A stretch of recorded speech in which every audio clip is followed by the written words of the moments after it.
Waxing lyrical, waxing poetic, waxing philosophical on experiential realism for the second time about mind, reality, and life. It's my good friend Brian Barry, aka Yap, a slam poet, an artist, a philosopher, a musician, and former frontman of the new metal band 1 Minute Silence. Um, he was also kind enough to give me a copy of his book, Man Has No Voice. Here's a powerful excerpt from the book. Understanding universals allows us to take a more refined measure of ourselves as a collective head. Universals allows us to know something of our species that has, shall we say, relative realness, at least as real as things can be, given the limitations and capacities of our understanding at the time. In a nutshell, understanding universals allows us to measure ourselves by a yardstick. And boy, do we need a yardstick, a blueprint, as I keep saying, as we journey patiently through the abstract window to place our shattered view of things down on sacred ground, solid like an oak tree. There is no oak tree that kind of solid. It's just marvelous. It's sheer genius. Um, Here he is again, folks. Yap.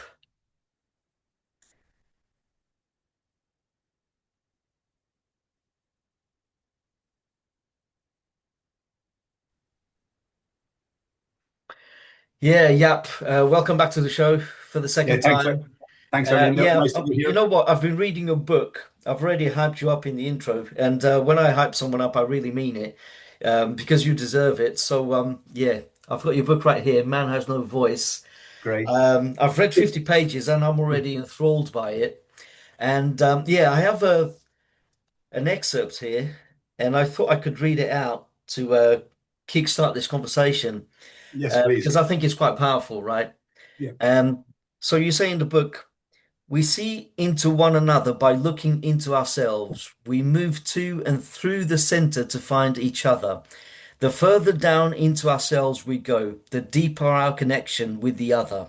The further we travel into the core, uh, verses that write reality in for us, the deeper our understanding of the universe gets. From the core moving in and through the core of things to land the center complex. So, and when I was reading this, it makes me think of, so I'm an idealist, right?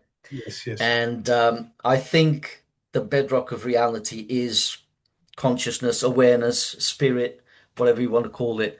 And when I read that, I was thinking of something I heard Federico Fagin, the inventor of the microprocessor, say.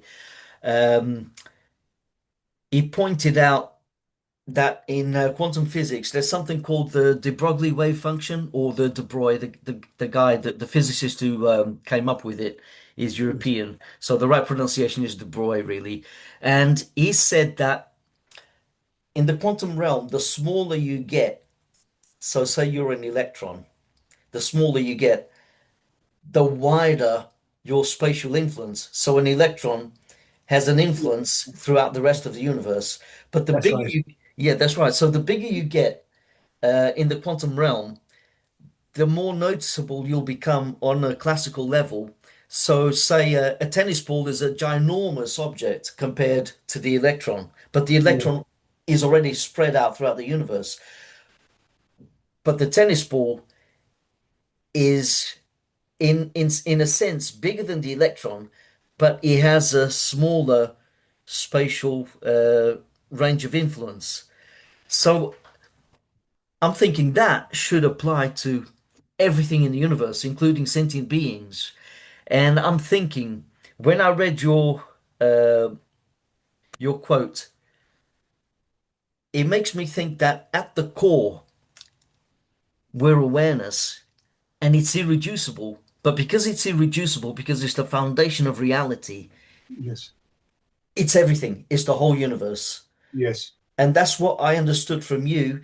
And it's exactly what Federico Fagin said in different words in a more Okay. scientific context. What do you think about that? It's the systemic eye.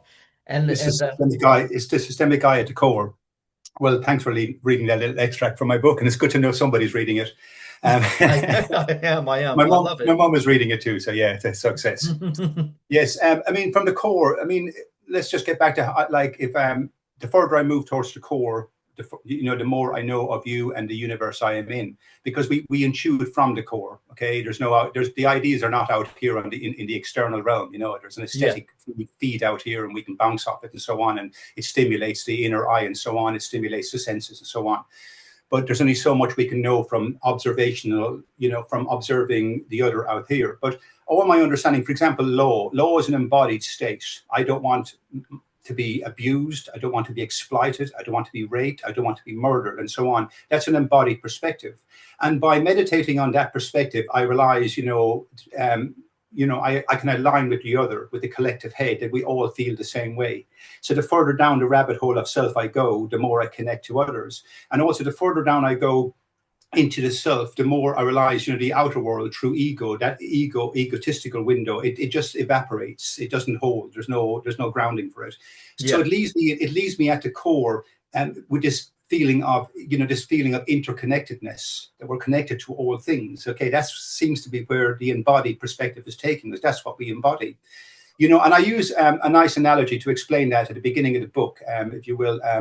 I was talking about a rugby match I was watching with Ireland and England, and Chris Hoy, the Olympic medalist, that's right. He came out into the field because he had spoken earlier on in the year about his cancer diagnosis and terminal. He hasn't got long left to live, bless him. And he came out to hand over the ball to the referee, and the stadium, as I wrote in my book, lifted. I mean, absolutely lifted with so much love, for that man, for his life, for the fragility of life, for his family, for everything associated with life, with being a human being. And in that moment, that was the core. We were all shooting. We were all, our energy was coming from the same embodied core. Yeah. Okay? And if aliens had been watching us in that moment, all over the world, people just shining light down on one individual, the recognition of life. That's the recognition of life. Yeah. That it was harmonious. That's a recognition of collective harmony. And we're all shooting from the same core. So when you go into the core, that's where we find one another at the core. We don't find out each other out here. Like I said, some people wear suits and some people have their hair pink, and we get a sense of the aesthetic with the other and so on. We get a kind of each individual has their own idiosyncratic color package, and we all love that. But to know one another, we have to go inwards. It's an inward journey. And when we go inwards, we find that we're connected, and we find that the ego doesn't exist. We find that man doesn't exist, or woman. These are idealized perspectives out here in this realm, but for me there is only the conscious I trying to become. No, absolutely. And even in the world of sport, there is something that we can all relate to, because there's a sense of achievement when we look at the athletes, and they're doing some amazing feat. There's a sense of accomplishment that we can all relate to, and then everyone's like, there's a standing ovation everywhere. The whole crowd, everyone's watching, and we all, in that moment, we're all together. And we're seeking communion. We're all together. There is a sense to be together. People often sit in parks up London at Hyde Park, and they're scattered all over the park. And there is a sense in everybody that, why don't we go over and talk to one another? We're all so afraid to just go, hello, can I sit in on your picnic and get to know you? We're all so isolated in a world that's a collective head, and yet we're also compartmentalized and isolated in our own little bubbles. And we're all afraid to make connections. We don't know our neighbors. We don't know one another. And yet the core is what unites us. We seek communion. It's why people, football is a religion to some people. My sister and my family, they love football. My sister and her husband love, and her kids love Liverpool. But she often said, it's not about the game. It's not about kicking a ball into the net. It's about communion, camaraderie, that feeling of belonging when the ball goes in and everyone cheers together and they jump around, they all hug and embrace, and, they get drunk together afterwards, whatever, and they dance together and they sing and they chat. And there is an absolute core sense of communion in all of that. It's why we love music concerts, festivals. It's why we relate to having 100,000 people at a rave, and we're all dancing together. And yet we're not able to communicate together in, on a verbal sense. We can be shy, but at the core level, look how united we are. We're dancing together. We unite in that way. So there is a sense of belonging, and there is a sense of wanting to belong in all of us, and that comes from the core. And the idea that like, just to go back to like the idea that the more I embody of my own core, the more I can relate. Like, I haven't chatted to 8 billion people. We get a sense of people through the core. Like, I Yeah. know I can speak for every single person on the planet right now by proxy from the core, by saying nobody wants their kid to grow up in a high rise in a ghetto. By Yeah. proxy, I know everyone will agree with me, apart from a psychopath. My point is, because we all share the same core values and the same core aesthetics and the same, we want to thrive. We all share the same reality. And we Yeah. understand we want to swim in the deep end, not the shallow end. We are of the deep end. And if you're living in the ghetto, your core, you're at the metaphysical deep end, and yet you've been thrown into the shallow ends of existence. You know what I mean? Like the thin Yeah. end of the wedge. And I can relate to all people. Yet I haven't been to the ghetto to visit them all. I haven't been to the favelas in Brazil, the shanty towns around the world. Yet I Yeah. can speak on behalf of them all from the core. Yeah. You see, because we all seek the same things. We are one head. All the bees seek the same hive. Yeah. Yeah. That's right. That's There an is, ontological fact for the bees. We have an ontology too. We have an ontological hive too. We just lost sight of it. yeah. Yeah. It's almost like we're all aiming at the good or the highest good, and people can have different ideas of what good is, and some people are very self-centered. They're focused on themselves to the detriment of others. Yes. They kind of sort of misaligned.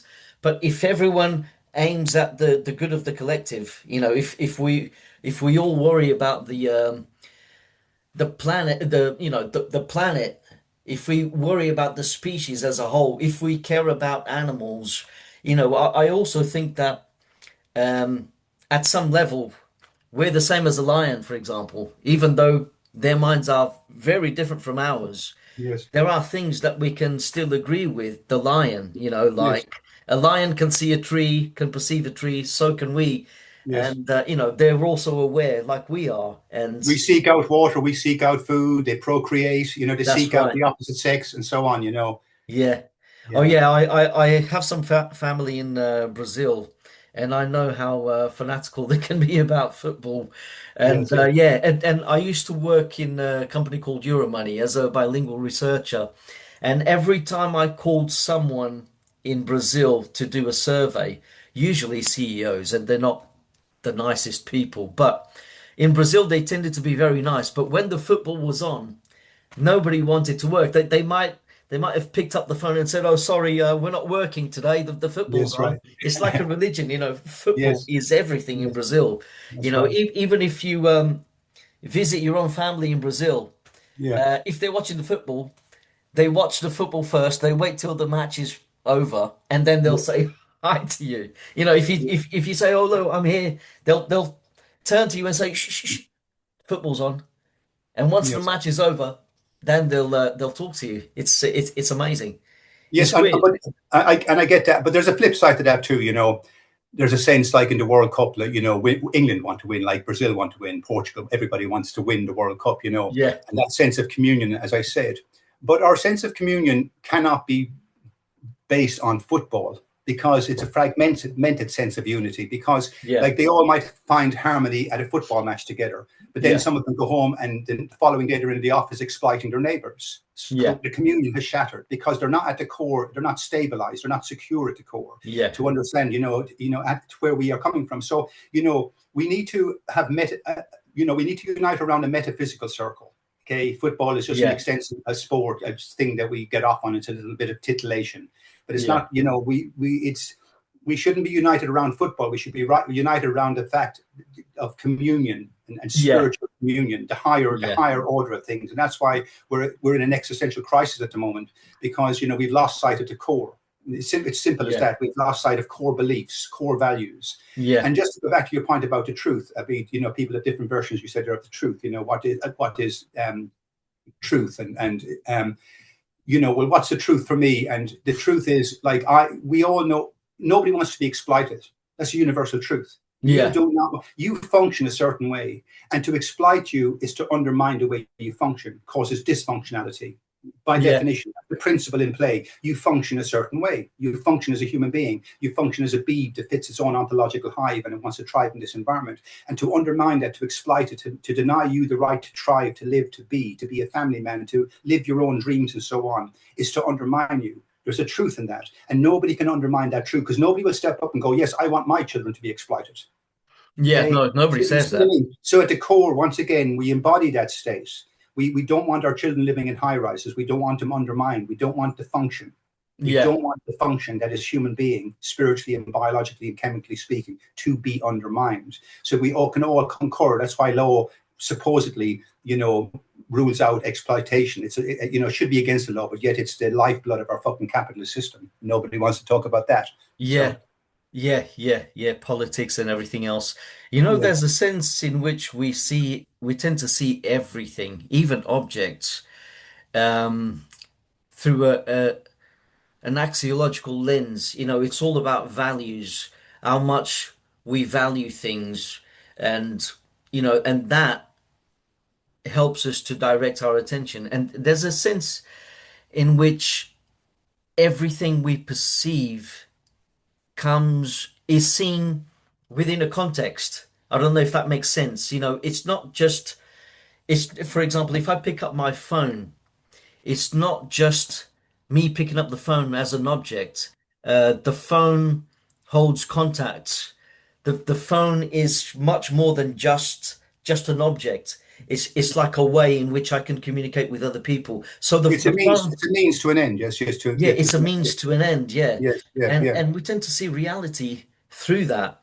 And I find that that gets ignored by much of the scientific community. It's almost like they just look at things in terms of objects and nothing else. Particle, atoms, Things to be molecules. probed. Things to be Yeah, probed. Yeah. yeah, But that's right. they forget the fundamental thing that there's an eye observing it, systemically observing it all.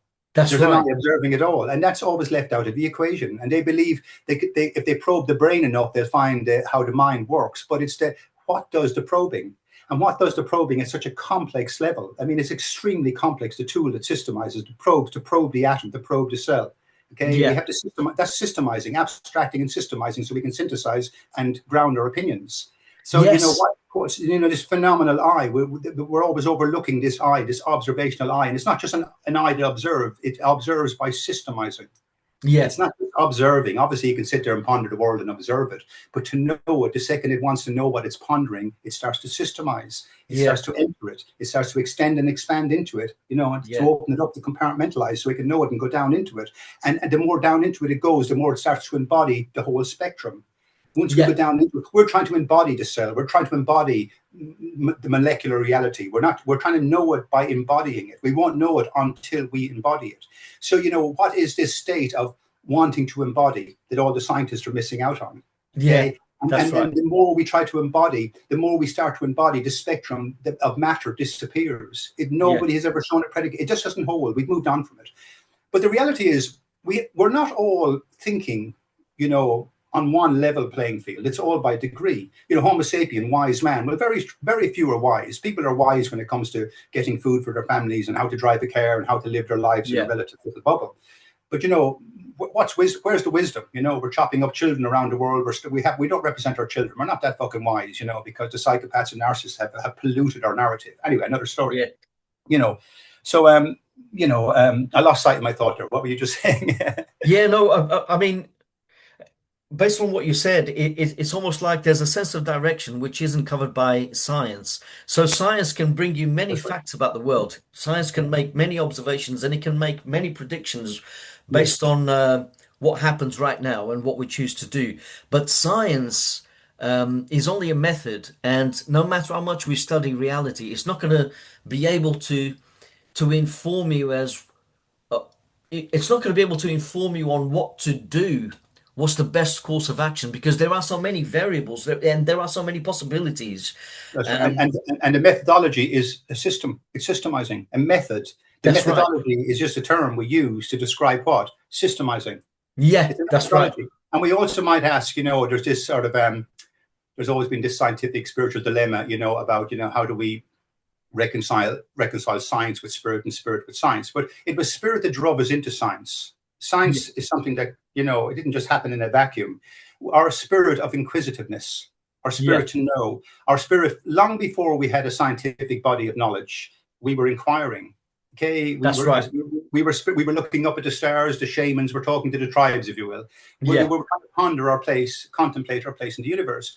And it is that nature of to be inquisitive, to inquire, is the foundation, the bedrock of science, to Yeah. inquire. And it was the mind's ability to systemize, to square things up. Yeah.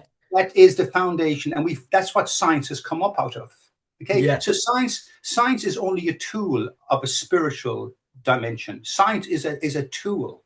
Okay, science Yeah. is a methodology. We mustn't forget science is not something out there in a vacuum. That's Okay, right. something we discovered. Science is part of the embodied perspective of what we are as human beings. The fact that we can square things up, is a more picturesque way of saying systemizing.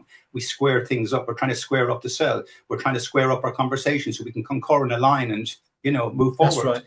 So, let's not lose sight of the fact without spirit exists without science. Science does not exist without spirit. If That's we had right. not, if we had not become a scientific community, if we had not chased the cell and the molecule, okay, and we were all just living and we had relative understanding of medicine, say, we would still be spiritual. We would still be asking the big existential questions. What are we? Why are we here? Do we have a purpose? Is there a teleological journey we're on? And so Yeah. on. Spiritual questions that predate science.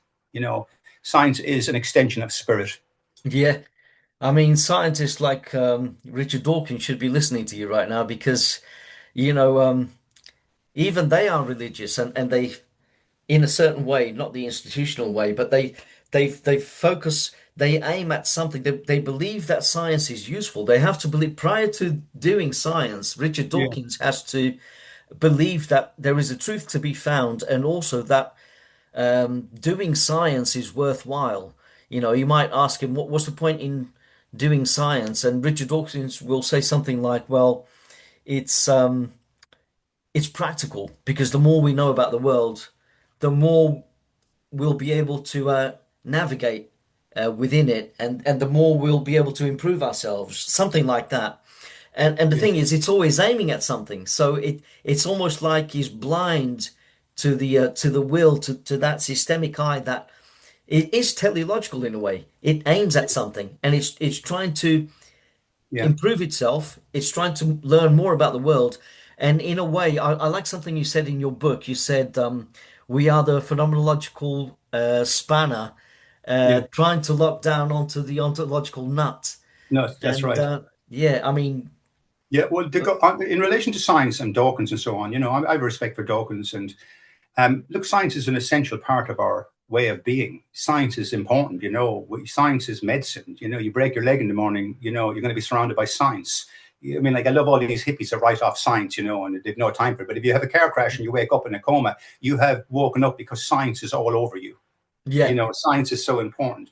But like I said, by probing, you can't probe reality to understand it. You can understand its exponential energies and how to utilize them, and so on, to yeah, help us live longer and thrive better. That's essential. But you can't know something. What's the thing that does the probing?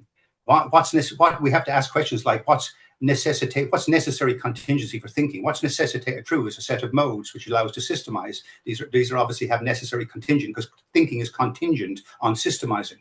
It's yeah, contingent on it. So we have a set of modes that are necessitated through us for thinking, okay? And they allow us to probe, they allow for the methodology to come into place. So the Dawkins and all of his ilk, Sam Harris and them all, they all write off God, and yet they haven't even grounded man. I mean, that's the question begging. If you're going yeah, to write off God, now I don't mean the fluffy God in the sky, but no points for writing off that God. As I wrote in my book, a 10-year-old can write off the fluffy God in the sky story, the magic wand and making the earth in 7 days, and the devil is down in hell and all that. yeah, You're not getting a trophy, a big medal for writing off that story. Okay, that's simple. But that's the God paradigm they keep debunking. Okay, we're not part of that God paradigm. That's an absurd God paradigm. Okay, we're trying yeah, to think with an yeah, ontological eye that is rising through the phenomenological lens to know itself. That's yeah, the teleological yeah, journey. That's the story of God. And they don't know how to enter that realm, it seems. They just keep deflecting and attacking it, but they never debunk it. Okay. And I believe they're not embodied enough. They're not embodied. We have this idea they're scientists, therefore they're genius, they're brilliant. They have, there's little bits of genius, moments of genius. Einstein yeah, had moments of genius. All humans can have moments of genius. A yeah, moment of genius, yeah. There's somebody there could be a drunk on the streets right now who had a moment of genius, and the world will never get to hear about. Okay, yeah, a moment of yeah. genius. That doesn't mean they're genius all the time. Okay, so True.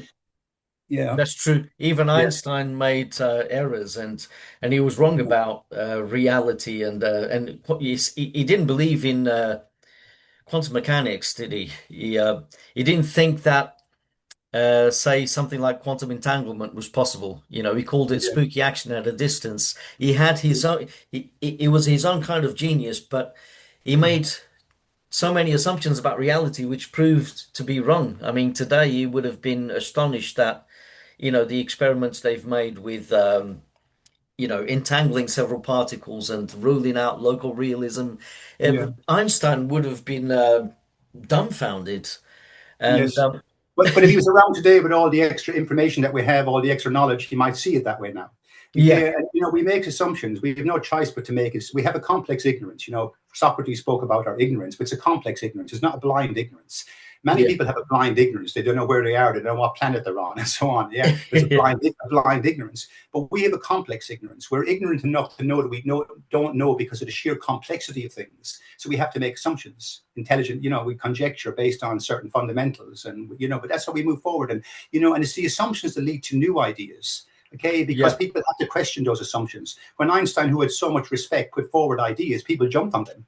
yeah. Okay, immediately trying to pull it apart. Okay, that's healthy. Okay, Yeah, yeah, the answers definitely. are, You can he's forgive part, them for it. Yeah, it's yeah, he's part venial and to, parcel of the same network, and like I often said about Jordan Peterson, love him, like him or hate him, I mean, he's entered too many debates and he's kind of muddled up now, but he's got a lot to say about consciousness and and how we function as a species, and I respect him.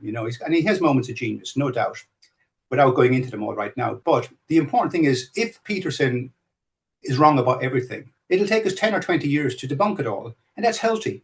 The yeah, mind it's has to healthy. come Yeah, alive to debate these complex issues.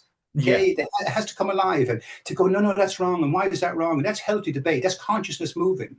There's yeah, no one fixed moment where we have the answer. It's never going to be one. We're not going to find a complete answer today. We're trying to move around what it might be. And it's a generational, it's eons to go. Okay. yeah, And yeah. it's that tension, the dialectical, the dialectical, it's that movement of consciousness, of mind, it's tension between things, That's and right.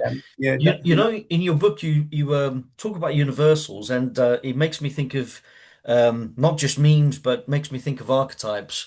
And talking about Jordan Peterson, when he spoke to Richard Dawkins, it's like both men were speaking in different languages. And but one thing that Jordan Peterson said, which is valid, is that Dawkins abandoned his idea of memes too soon because a meme is an idea that survives throughout time because people find that it has some value and it gets passed around a bit like a gene. And yeah, Jordan Peterson said if you had explored um, that idea further, you would have found Jung's archetypes. And a Jungian archetype is like a super meme. It's an idea that yeah, stands the test of time. It survives time because it's so valuable. It's almost like a fundamental. And it makes me think of the universals that we all relate to, that we all use, that nobody can deny, and we yes, need it. It's think yeah, and ideas like, for example, the idea of Jesus Christ, the Savior, the Redeemer, the person who bears the cross up the hill, the archetype of goodness, the the archetype of truth, archetypal goodness, yeah. goodness and truth, to live the That truth. idea Yes, survives for millennia because it yes, has some kind of value and it speaks to us on a really deep level. yeah, And I was dismayed at watching Richard Dawkins just dismiss all of that and just and insist upon this mechanical view of the universe and it's all yes, molecules in the end and it's like yes, no, but you had a good idea there. You had the memes. The yes, yes. memes speak to consciousness, Yes. which But he what are the memes really? They're systemized perspectives that hold. I mean, that's right. to simplify it, water, clean water is essential. That's carried through time because we need water to function. It's all about how we function. You know Yeah, what I mean? Like our kids need water and warmth and food to survive and safety to be secure. So it's all about how we function. And that which allows us function is embodied throughout time for a half a billion years. It's come up through us. Every animal wants to function. Every animal, animals know poison in relation to clean water. Every animal yeah. knows that, it's part of us. So, the memes are just something, I've never been really sure about memes. I can see how they carry and so on memes, but I just think it's the mind, the conscious eye systemizing itself and how the body is set a certain way to function, to thrive. Okay, Yeah. Yeah. the spider set a certain way, the snake is set a certain way. Okay, Yeah. we're the only species because we're carrying a transcendental lens, and so we've come off the path to know ourselves. We start to question ourselves, and once you start to question yourself, you start to fragment, and we lost sight of ourselves. And as we grew into different scattered ideological hats, we lost sight of source.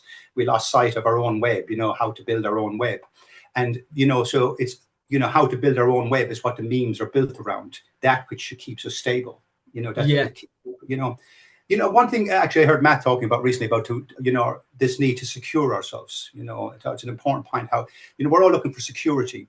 How do we secure ourselves? And once again, that comes back to the meme, and it comes back to the archetypes. It comes back to functionality. How we thrive. Yeah. We're trying to secure ourselves. So we're secure with our families, but you can have a car crash. How secure actually are we? We're trying to continuously secure ourselves on this planet so we can thrive and to survive our 80 or 90 years if we're lucky. Okay, and it's such Yeah. a blip in the universal sense where it's all desperate to not die, to live on. You know what I mean? Like, so it's all about how we function, how we systemize, how we That's right. thrive. And that's what that's what it's all about. And to secure ourselves. But how secure actually are we? People think they're English. You're not. That's not secure. That falls apart the second you put a lens on it. People think they're Yeah. Irish. People think there's a different nationalities. There's no security in these things. Okay, Yeah. there's a temporary security in football and enjoying the moment of communion, but that's not secure. Yeah. Our families, we're all trying to have friendships and secure ourselves in tribes because we're frightened little creatures. In Yeah. one sense, in the existential sense, it's like, whoa, lots of people drink and avoid and watch chewing gum TV to avoid the existential void, That's that right. feeling of, because they're not secure. So how do we secure ourselves? And so, but we can't secure ourselves in body either, never mind nationality. We can't secure ourselves in male or femaleness. We can by degree in the conventional sense, but when it comes to the abstract window, there's no security in any of it because none of it holds. None of it has a first order predicate. None of it has, That is so true. has real footing. So where's our security? So the only place we can secure ourselves is in the inner core. There's a sense of security that we're connected to something bigger than we are, something transcendental, something that we can extend and expand and move into the transcendental scope of. That's an embodied state. So Yeah. that's the only security we can get to secure ourselves by the ontological tracks of nature. Yeah. No, absolutely. Because as much as football can bring people together in Brazil, for example, and I mean, many other countries all around the world, really, Mm. it can't bring absolutely everyone together because at the end of the day, some people don't like football. And if you're too fanatical about football, then you will have a tendency to ostracize people who don't like football, That's right. Yeah, and there's division with the same communion. Different teams have division, yet they share the same core values of communion and that's worship. right. That's right. They share the same transcendental perspectives, and yet they're divided over the color of the other team's shirt. Yeah. There's It's there's a tribal. tribalistic element. It's Tribalistic, almost yeah. like competition has brings in a tribalistic element which divides people. And then all Yes, of a sudden it's like one against the other, and some people just take it to violent levels, and there's yes. hooliganism and Yeah, and the importance of understanding. Say the importance of understanding of the deeper end of the core is like we're on a football road today because the World Cup is on anyway. But yeah, if everybody could see from the core through the complex eye, when I see an individual, I don't see another football shirt. I don't see an English shirt or an Irish shirt. I see a 500 million years of evolution. I see a 500 million years of evolution. Okay. I see a 500 million years of development, embodied development. That's what I see in the other person. And embodied development to develop into language sets, into the yeah, narrative that we use today, into the whole journey, of man's rise out of the darkness of an ape head. I see that in every human being. We all embody that journey. That's what unites us in the most complex sense. I see the fact that we're all spiritually connected to something whole, something bigger. Okay, that's what I yeah, see when I see a human being. So there's no division. There's nowhere to divide you and me. Like we can divide each other up that you like blues and I like jazz, and you're from one country and I'm from another. But these are all just surface variables. Okay, they have their own sort of we use them. We can use them, and it's nice for Ireland to play England in the rugby game, and we shout for our own tribe. There's a bit of fun in that. But as I always say, we have to get serious about ourselves as a species. We yeah, have to start getting we have to become fucking serious about ourselves and shift the paradigm of thought. It's all about how you comport your mind. It's such an important notion to comport. If you want to play chess, you comport your mind to set it up for chess. Yeah, You know what I mean? If that's your right. car mechanic comports their mind around the car engine, their mind is set up a certain way so they can approach it. So when we want to approach science philosophy, we have to comport the mind a certain way. When we're negotiating politics, we have to comport the mind a certain way. Now, if you come to the table and your mind is set up around nationality, your mind is not aligned with the reality of ontology. It's not comported in the right manner. So now it's going to lead to division. It's going to lead to tensions in the debate. So we Yeah, must all come to the philosophical table with an understanding that's universal, or else we're going to remain scattered. And one in the simplest way, there's no nationality, there's no color, there's no men, women. In the abstract window, we're a systemic I trying to rise in the body conduit. Okay, yeah, and we must comport our minds around that because we were fish, so we're not Irish and Portuguese. Let's begin there. That's the abstract lane, extending that's that. right. Yeah, And if it's right, we concur. And if it's right, it doesn't get included in our debate anymore. I don't comport my mind around human beings as being football fans and Irish and English and American and Russian. It's an absurd notion. yeah, It's an old paradigm to me. It belongs to Homo sapien. I've no time for it anymore. I've moved on. So when I approach the debate, when I approach the table of debate about what we are as a species, those things are long behind me. They're in the existential bin. Yeah, yeah, they're yeah, not part of the debate. Either we know that and we comport our minds the right way. Because, like, for example, we don't know how many dimensions we're tied up, so we can't comport our mind around reality in a dimensional way. But we yeah. can comport our minds around the fact that we don't know how many dimensions we're tied up in. So when we approach the debate, we already know that. So that's something we have to figure out. You see, Yeah. so how we No, comport the mind is essential. yeah, no, absolutely. I Yeah, mean, yeah.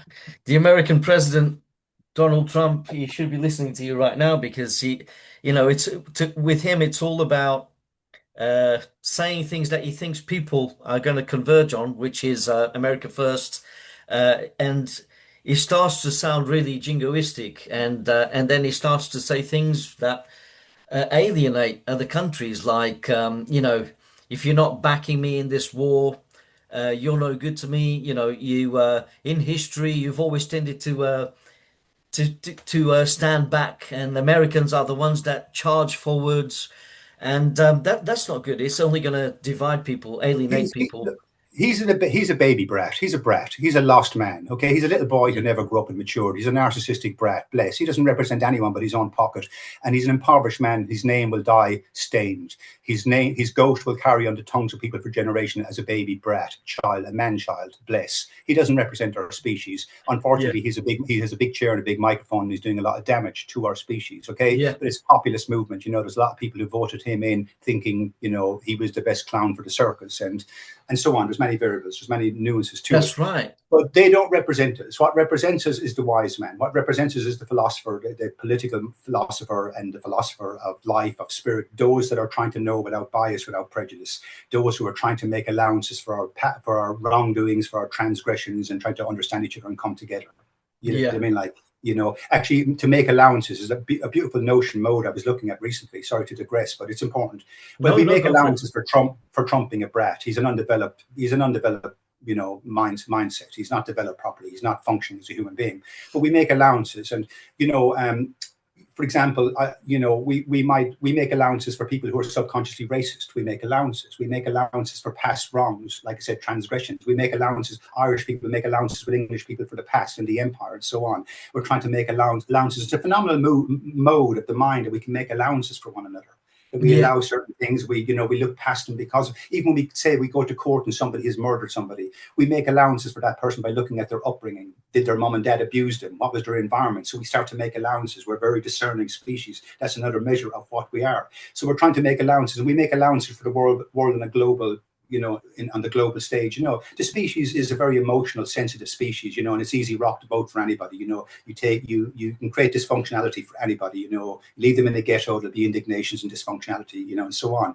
So Yeah. we're trying to make allowances for all the wrongdoings so we can move past it. And it's going to take centuries. Unfortunately, right now, on this day, we have people driven by populist movements, and we end up with a clown like Trump. And it's a sad state of affairs. But, we're going to do a lot of damage to Mother Nature in the next few decades, bless. And, none of them are up for the job when it comes to fixing the sinking ship. That's where Yeah. we need armies of philosophers. We need the philosopher kings, Plato's philosopher kings. We don't need to educate them the way he suggested, but we need the philosopher kings to come forward and the philosopher queens to fix this planet. Yeah, no, definitely. It would be nice to see a wise leader who is very much aware that we're all sharing this planet. We're all sentient beings. And, I sometimes think that if everyone understood the concept of the systemic I, that we're all one mind trying to figure things out, and we're all capable of suffering because we're conscious, and Yes, that in itself unites us all. If we understand that at the yes, very core, if we understand our very core, which unites everyone, then yes, I think we could begin to destroy notions of tribalism, um, racism. I think we could completely yes. obliterate racism. Eradicate it all. I agree. And Yeah, the importance of the systemic I. It's my life's work to understand, the I is systemic, the observational I, which is it's an important distinction to give it systemic agency. It's one yeah, thing to say we have a systemic I, but that's just alludes to something. How do we know we have systemic I? And once again, the question is, well, what's necessitated through us? What is necessity, what is contingent for thinking? What's thinking yeah. contingent on? And for us to think right now, we're using modes like categorization, like adding, we're systemizing, okay? We're compartmentalizing, we're containing, we're using precision, we're locking down a lot, we're extending and expanding through scope and scale to enter the language field. There's a whole set of modes, like I said, we're trying to identify, we're trying to unify. All of these modes are in place and they act as one systemic I, they give agency to the I, meaning the I is necessitated through us. It systemizes, because to debunk it, you have to systemize it. To debunk what I'm saying, you would have to engage the systemic I and all the modes that are in place to give it a constellation of its own to debunk what I'm saying. The book covers all the modes, I cover most of the modes in the book, yeah. But anyway, the point is, so we have a systemic I and we can secure ourselves around this because this is what's trying to secure itself. It's the I that's trying to secure itself. Okay. And the I is obviously interested in the conduit, the body thriving, because that's what's best for the I to pass through. It wants Yeah. to survive. It wants to survive and ride the channel it's in. So it's best that the body functions in its environment. It's designed to function with its hive. It's an ontological fact for the I, but the teleological journey is for the I. And the I, when you systemize, like I believe now what I call systemic oculus, I believe it's Homo sapien, now it's systemic oculus. Okay, the Yeah. systemizing I. The I that is systemized of man is not part of the equation. It's not in the abstract window. That we went from ape to hominid, if you like, Neanderthal, Homo erectus and Neanderthal, Homo All the stages of sapien. And evolution. Yeah. I'm drawing a distinction now. I'm drawing a distinction in saying systemic oculus, the I that outgrows the body, the I that outgrows the incidental variables of man. It is not interested in man's narrative. Obviously, it wants man to thrive. If the body Yeah. dies, the I has nothing to Yeah. travel through, okay, to conduct itself through. It's a conduit, and we conduct ourselves through a conduit. Everything is conducted through conduits. So the I is being conducted through a biological, chemical, physical conduit, if you will, which is, burning out as we speak. And the I is Yeah. trying to arrive at itself. Okay. Now, in that perspective, the I, when it's talking about man and woman and their place in this environment, we get political, we get philosophical. There's lots of things to discuss so we can help it thrive and function properly. That's the debate. And we can understand all the different science. We understand science and at the molecular level and all the different levels so we can help the body heal and thrive and so on. That's all about the environment out here. But when the I wants to discuss what we are existentially, when it wants to discuss what we are and ground ourselves in ontology, it has to comport itself. And right now it's comported around the fact that we're systemic. We systemize and we synthesize to lock down, to square things up. And it's the I that has ruled out the environment as just being a conduit, as a temporary footing. It's the I that's ruled out that, leaving the I in the a priori sense standing. Now, I have no interest in the history of man. I love it in a novel sense, the history of Ireland and the history of the fact that we're fish that became alphabets. That's phenomenal. But it's just a Yeah. novelty. There's no answers in it to what the I is. The I Yeah. is seeking out its own ontology, its own set. The conscious I is on its own teleological journey. Yeah. Yeah. Yeah. And now it's got to a time where it's outgrown Homo sapien. I don't relate to Homo sapiens narrative. I am of hope it's Homo sapien in the body, but I do not relate to its narrative. I'm not Irish. I'm not fish. I'm something transcendental. I do Yeah. not wear that paradigm anymore. I don't comport my mind around it. So I want to draw the distinction of Homo sapien now has moved on. Now, when we moved on to being Homo sapien, it was gradual. Some were still Neanderthal, if that was the whole lineage. We don't know the exacts, but you know what I mean? Like 300,000 years ago, we started to shift. It would have been piecemeal to shift. Small imperceptible steps that the species wouldn't have even noticed at the time because it Yeah. happened over eons. But when were we Homo sapien and when were we still Neanderthal? When were Yeah. we when were we more Homo sapien than Neanderthal? When were we more Neanderthal than ape? When were we more, when the shift is huge, the shift is imperceptible. But we're at a stage now in our lives for the first time in our history where we can ponder that, where we can contemplate shifts and paradigm shifts and shifts of the species evolutionary shifts of Yeah. that magnitude.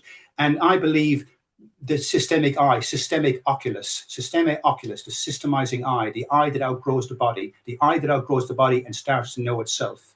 That's where Yeah. we are now. So people might Yeah. think I'm mad, but you know what? Madness changes the world. No, that's a brilliant meta narrative that helps us to set our differences aside, which are only conceptual differences, and they're tied to the phenomenology that surrounds us in our heads, and we have all these notions that we're separate by race, by ethnicity, we're physically different. All these things. Oh, someone's tall, someone's short, someone's fat, someone's thin, and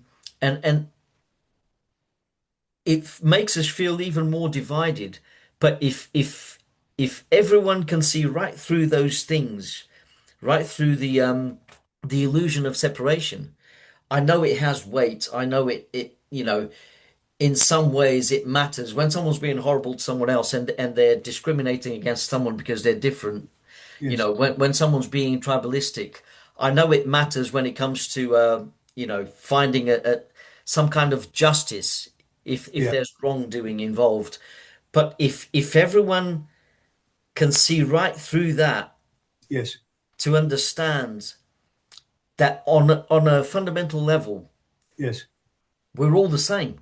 We are We are, really all the same. but we need to secure ourselves in that. And unfortunately, religion and science haven't secured us any more than football, because we're a Yeah, scattered, evolving head, and we're a baby species. We're in an embryonic state of development. Okay, we have a long way to go yet. So we have to secure ourselves around a new bed of fundamentals. Now, religion hasn't secured us because it alludes to. It's not, the mind has outgrown the old religious paradigm. Even if many, many Christians and Muslims, they all want to bring us back in track with that, okay, with their dogma yeah, and so on. There's beauty in it too. It's not all yeah. dogma, but you know what I mean. But that's not complex enough for us anymore of a species. So we That's need right. something now. So we're a scattered head, you know what I mean? Like, and now we're moved into, objective, objective relativism and all that, and moral relativism, and we're losing sight of the core big time. Another story. But Yeah, we need to secure ourselves around a new religion, if you like, some religion, the etymology to relink, I believe, so we need to relink with something. And what can we relink with? It has to be source. I mean, religion was always trying to link us with source anyway. It just wasn't complex enough. And it also dressed it up in a man in the sky and a man in hell, and it ruined it for people who are complex thinkers. So we've lost sight of it. But that's if we right. are to get back on track, we need to unify around something. And it has to be something that is indisputable. It has to be something that's concrete and not something we just keep alluding to. Now, we can all unite around the fact that we all bleed red, but that doesn't unite us. The very fact that we're all of the same species doesn't fucking unite us. I mean, the No. irony, we're all human beings and we're not united. We're not, it's absurd, but that's because we all have thinking minds and they're all scattered and they've half ideas by degree.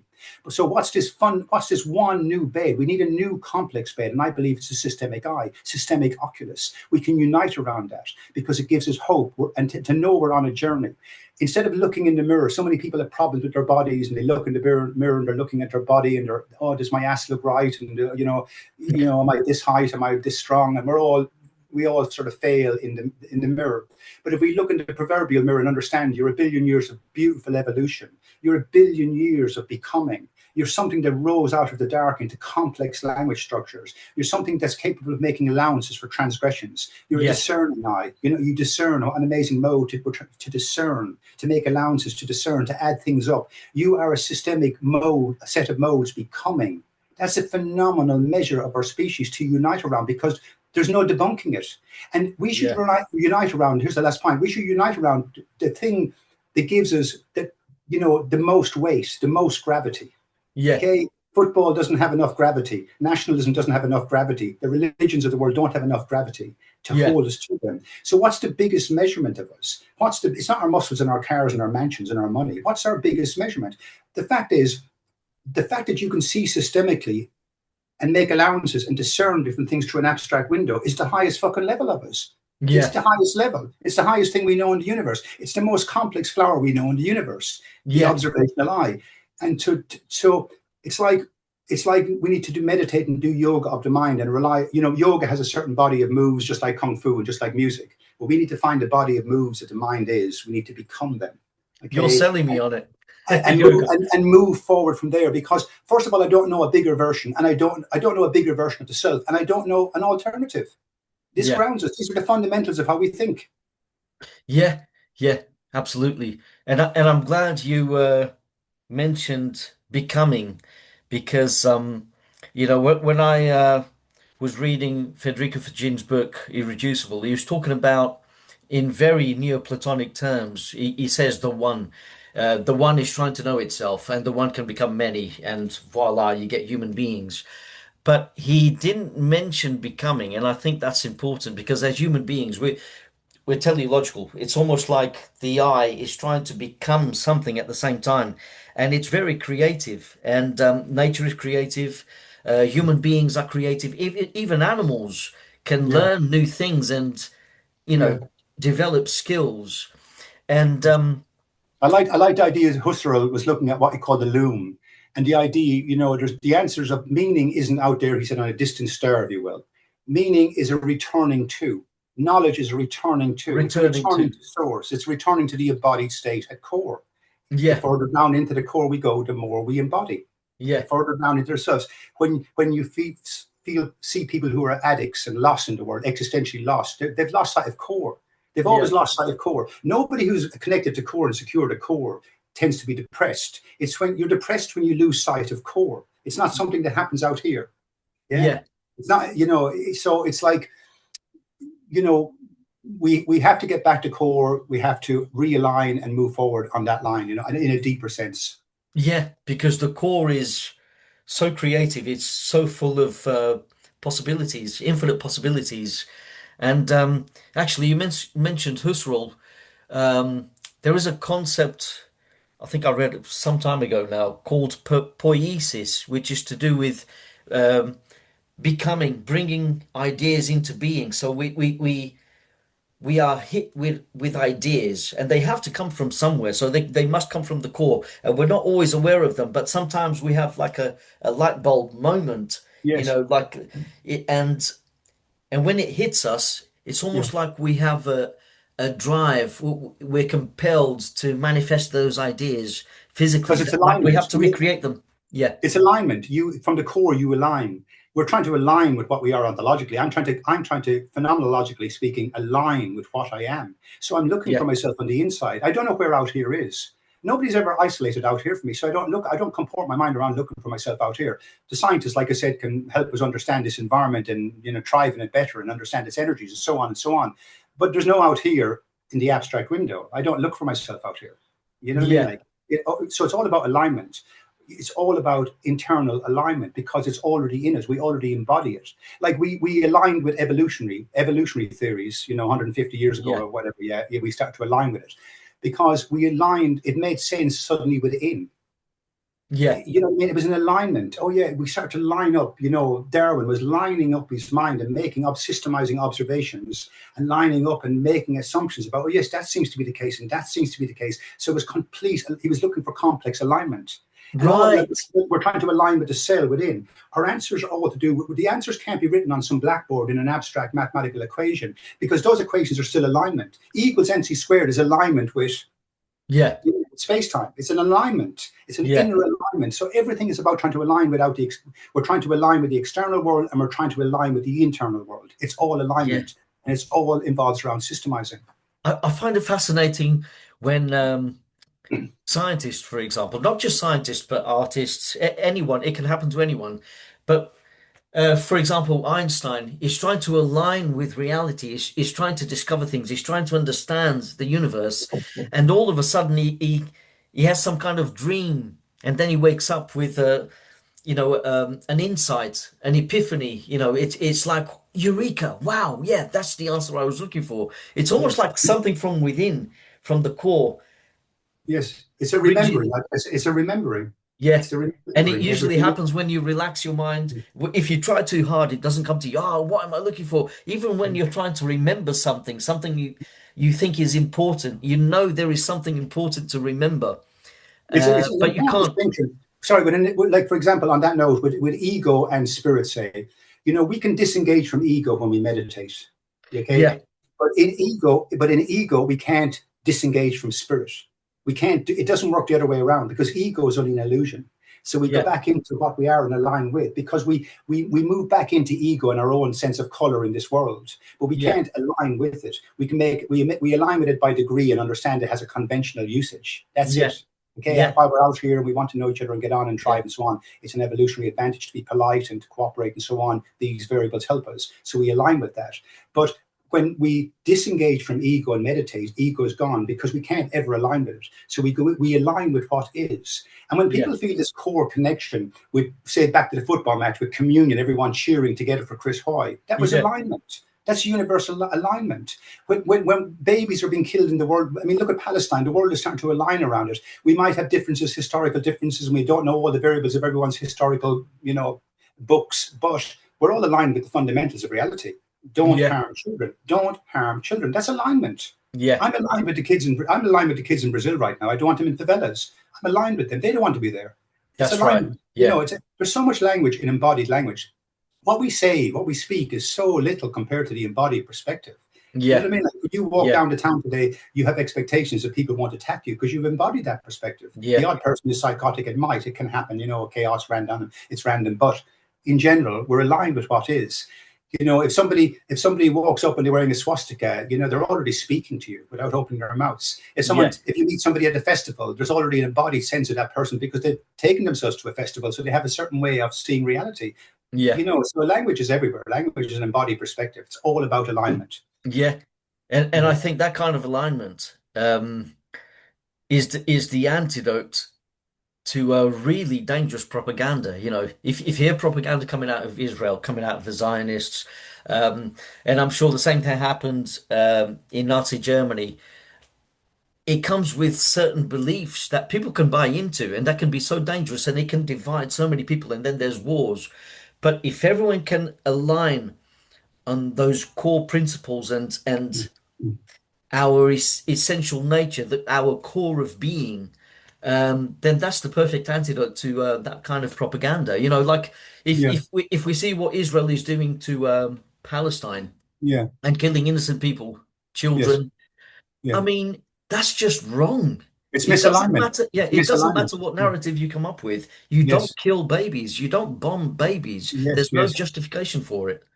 yes. And we have to ask ourselves too why we're at war and why we have nuclear bombs when we just want to, we just want the fundamentals: warmth, shelter, food, clean air, clean living.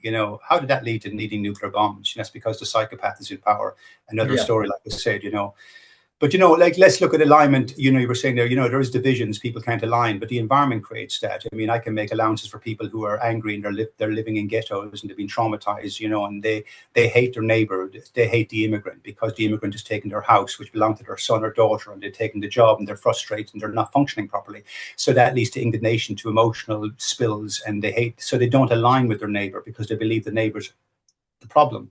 yeah, But we can stand back from that and abstract it all and realize there's much more nuance than that. It's much bigger. There's more complex players, at the table, and they're, messing up the whole, cognitive field for so many people and so on. It's been going on for centuries.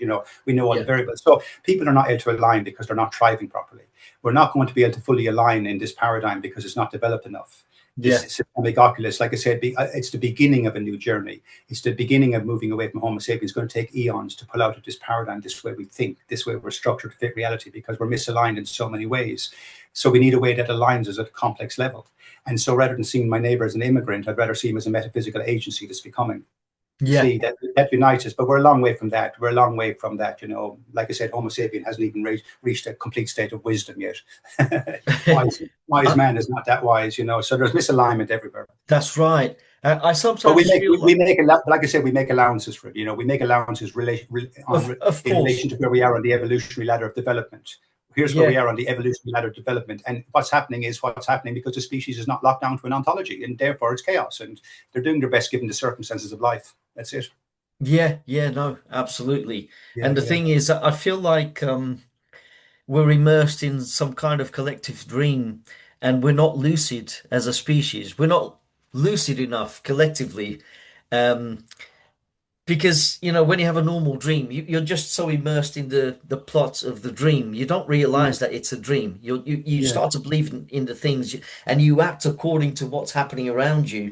yeah, yeah, And lots of things can happen in dreams, and then you w wake up and you realize, oh, was just a dream. Why was I so involved? Even when you're on the threshold of wakefulness, you're still um, you can still have a sense of unfinished business about the dream, even though you're about to wake up. Yes, yes. And that's something very strange. And I think something like that is the case in waking life. It's almost like we are so enticed by this dream of concepts, and these concepts appear to matter so much, and then we mistake those concepts for fundamentals, Yeah, and that's that's right. not the case. They're just narratives. They're just They not, for example, that seem exactly. compelling. And on that note, like for example, let's just take England for example. England has a sense that it's losing its identity. You know what I mean? Like that it's no longer predominantly white and all that. We make allowances for those unconscious biases, but some are blatant about it. But it's losing its identity. But England's not going to stand forever any more than Ireland or Portugal. These are all temporary notions. You know what I mean? Long before Yeah, England didn't exist, and England won't exist forever as this narrative. The narrative. So people are starting to panic because we know in our lifetime, for example, if Santa Claus is red and we put up a Christmas tree and we put up Christmas lights and we send Christmas cards and open presents on Christmas Day, nobody should fuck with that paradigm. Nobody fucks with that's that right. because if it starts to change, if we decided in the morning that Santa wears blue, we'd all reject it and go, no way, Santa wears red because we're so conditioned with that. That's our That's traditional right. conditioning. Okay. But it's always loose. It's just something conventional. It's always loose. It's always shifting. It's always moving forward. Okay, and we need to wake up to the fact that where people don't tend to think in evolutionary eons. It's like the last few hundred years of being English, the last few hundred years of being Irish and fighting for Irish rights, and the Portuguese and the Americans were all caught up and conditioned with that little tiny framework of thought. Yeah, Okay, for cool, trapped in our own histories, trapped in our own ideas, and it's so much more expansive to that. We have to, release ourselves from that way of thinking because if we're misaligned, we have to release. So there's no England. We have to let go of this. There's no immigrant. We're a human species. We have to start to comport our minds around that. And we have major problems. We have problems, with inequalities. I'm not denying those problems, but they won't be fixed if we remain, misaligned. We have to start aligning at the fundamental level to get out of these problems and realizing, yes, when it comes to, like I said earlier, Ireland playing England, there's a certain novelty and titillation that comes with that. And yay for Ireland, and you shout for Portugal and so on. That's healthy and that's nice, but we have to become yeah, serious about ourselves. Everything is shifting. Everything will eventually shift away from nationalism. Everything will eventually shift away from nationalism because we're becoming complex. And the complex mind doesn't have time for silly notions. Okay, yeah, it doesn't. I doesn't. absolutely. I'm not Irish. I'm Irish in one. I have an affinity with being Irish, like I say, because I grew up there and I respect Ireland and I love my culture and so on. But no more than any other culture. And I love the differences in all the different cultures because it makes the world a more beautiful, flowery, colourful place. But we have to become serious about ourselves. We see through an abstract window, and in the abstract window, there's no fucking nationality. So Yeah, we must port our minds the right way and align. Okay, enough with yeah, all the misalignment. And therefore, people are afraid. My point being is, people are afraid to let go of what they think secures them. My feeling of England, and my granddad died in the war, and my granddad got a medal for bravery from the Queen, and that's their traditions and what they've been conditioned to think with. And it's so yeah, hard to recalibrate, to uncondition and recondition. It's so yeah, they're so afraid of it because they don't know what it means. So we're just going to have to outgrow it. It's a developmental stage problem. We'll outgrow it in time. But yeah, everything is changing. We cannot stop change. They can't contain England being England any more than fish could contain fish becoming man. We have yeah, no say in it becoming. We have no say. We're just going to move with it. yeah. Stick our flags in the process, not on the land. Yeah, it sounds like the solution might be something like mindfulness meditation. Like sometimes we can get so absorbed in our problems, and they can feel overwhelming. But when you meditate, it's almost like you're taking a step back and you're realizing that you're an observer, and it's almost like you Yeah. can look at yourself, you can look at that fictional identity that is beset with so many problems. You can look at that identity and realize, well, it's only a fiction.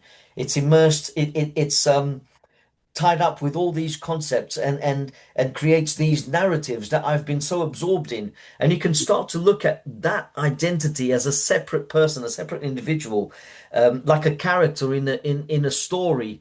Your whole life can be seen as like a book, and there's a character in Yes. the story, but you can realize, well, I can be this meta observer. I can be this observer Yes. I can be to that. realize that I am the sky, and everything that's been happening, Yes. are just clouds, are just like storms. And then all of a sudden you start to feel better, don't you? With You do. mindfulness You meditation. live you live a wealthier life. For example, the conditioning, the way we think about wealth. I've often That's right. we think it's the chandeliers and the Rolex watch. Okay, my watch is the moon and the sun and where they are in the sky. It's roughly half two. And we are so wealthy when we realize what we are metaphysically, transcendentally, spiritually speaking. That's where wealth is. Now, the reality we live in brings frustrations. If you're chasing a big Ferrari and a posh ring and posh shoes, there's a lot of frustrations attached That's to that. right. There's no wealth in that. That's a false narrative. That's a false narrative. We're colonized to think that having a mansion and having 10 cars and a Rolex watch is wealth. That's not wealth. That's not wealth. And I mean, we all need food, shelter, and water, and warmth in relation to our environment, whether we're cold or hot environments, and so on. The fundamentals, the variables. But that's what wealth is. But the wealth then is after that is communication. It's love for one another. It's communion. It's communion, understanding that we are one tribe, but we're one metaphysical tribe. We're not a nationalist tribe. We're a metaphysical, spiritual tribe. There's unity in that, and there's wealth in that. I feel so wealthy in my life. Not that I don't have frustrations in this realm from time to time, but the majority of my life is spent feeling wealthy. I see the Donald Trumps as impoverished. I don't class them as wealthy, genuinely. It's not something, oh, I'm seriously envious. I'm fucking not. I don't even relate to that paradigm. So Yeah. how many people out there are frustrated because they believe themselves to be impoverished because it's relative impoverishment. They believe themselves that I don't have a Ferrari, I don't have a £10,000 a week, I don't have a mansion, therefore I must be poor. Yeah. Okay, many Yeah. people living those rich lives are impoverished spiritually, but the Yeah. spiritual being seems to be very wealthy, upright, happier by degree, but happier. It's very Yeah. hard to be happy all the time in a body, because there's so many variables, and Yeah. the environment affecting so many variables in so many different ways. You know yourself. But if we want to understand ourselves, again, we have to comport our mind around what wealth is. And if Yeah. you're chasing art pseudo wealth, if you're chasing the chandelier, if you will, and the posh shoes and the posh suits because you believe that gives you measurement, that's just a field of frustration for the rest of your fucking life. Yeah. Okay. And and if you do achieve it, there's no satisfaction in it. There's no satisfaction. Satisfaction comes from core spiritual embodiment. We know that. The rich people know this. They take their Yeah. meditation classes, the Yeah. rich, because that's where it is. And therefore we need to understand as a species, there's so many problems we have to address and fix, and it's all to do with alignment and misalignment. How do we Yeah. function in relation to dysfunctionality? That's it, in relation to the body and how we thrive out here.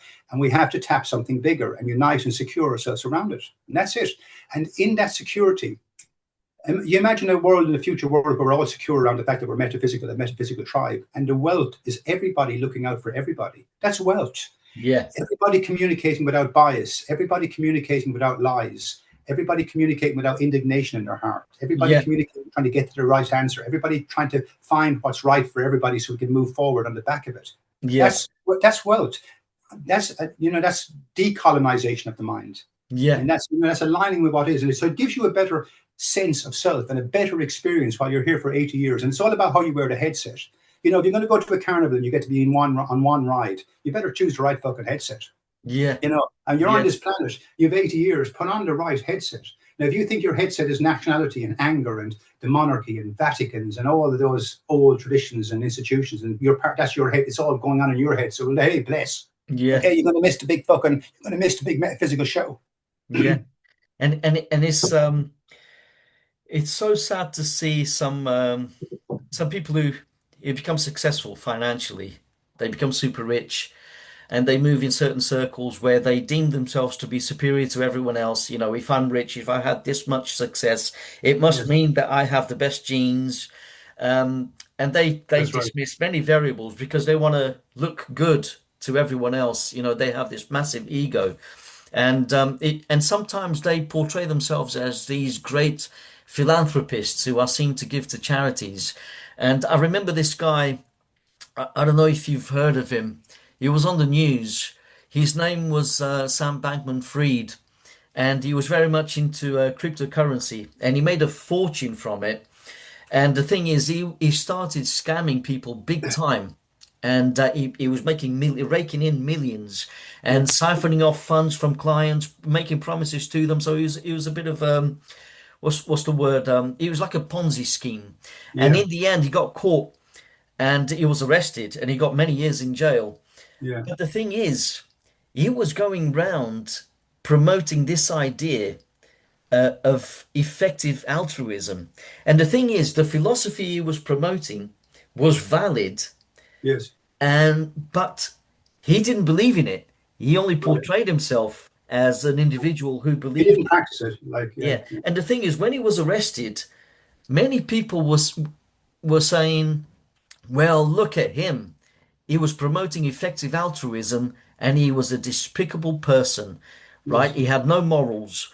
yeah, He ended up in jail, and people were saying, well, that must mean that effective altruism is just a bunch of BS. But the thing is, hold on a minute.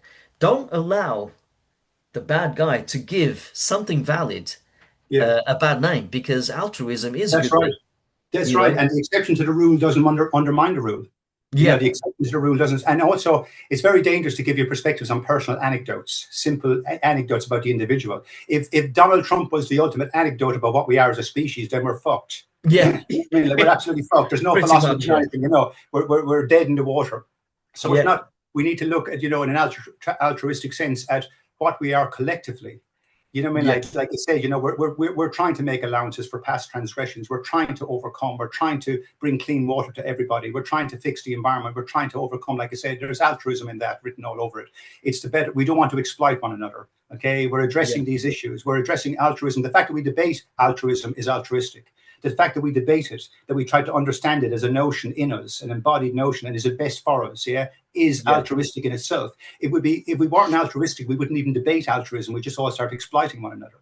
Okay, yeah, in this paradigm, in this narrative that's been set up over, we're a lost species, a scattered head. In this, we're all pitted against one another. You know, that's the driving narrative. You know, greed is good, and the winner takes all. The winner takes all. Loser, loser. Imagine calling human beings losers. You know, losers. You know, humans. The society has lost. We've lost sight of yeah, children. The collective is losing.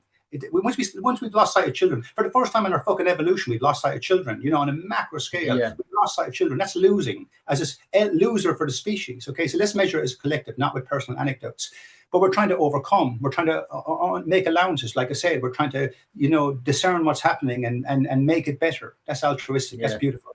So yeah, it's like I say, Yeah, I'm very dismayed to see many people, especially young people, not just young people, but many youngsters, this generation, speak of our species as the cancer of the planet. You know, like almost like yes, we're already a finished product, and what we're yes, doing is just detrimental to the planet, and it's not going to change, and therefore we should be wiped out.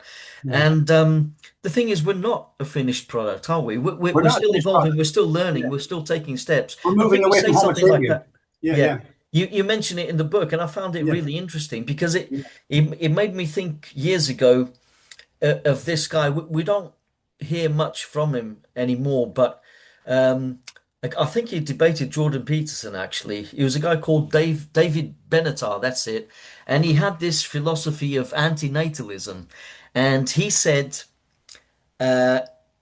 it's bad to bring new people into the world. So people should stop making babies because they're guaranteed to suffer, and also that there are too many people in the world. Overpopulation is a problem, and we should cut down. And I think people like Bill Gates used this kind of philosophy to, and I think he mentioned it in the 80s. Oh, the population is growing. There's a problem of overpopulation. We need to cut down. And the thing is, that's a dangerous idea because then you start to wonder who's got who makes the judgment That's right. to get rid of Yes. people who should go, who should Who should die. go? And if you're advocating it, well, maybe your family should go first. You Yeah, know, it's always somebody else's family. It's always the other that has to go. that's And to go right. back to a point quickly, to go back to a point about the altruistic approach to humanity and what we should do to thrive. How come it's always debated through the lens of money? You know, should we do it to billionaires? The trillionaires should distribute their wealth fairly. You know, it makes Yeah, for a more equitable world. Well, how is it always through money? It's such a small lens. Let's yeah, debate it through what gives us communion, why we cooperate, what are the benefits of cooperation as opposed to exploitation. Through exploitation, the minority, a few benefit. Through cooperation, the majority benefit. So let's debate it through that lens instead. What's good for us, and let's implement those ways of thinking.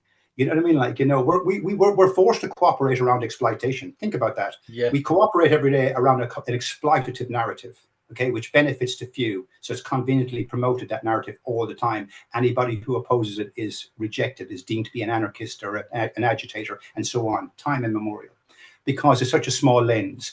If I get the money, like I'm going to take the whole orchard, I'm going to steal 1,000 apple trees, and then I'm going to give a few apples out for charity. Aren't I good?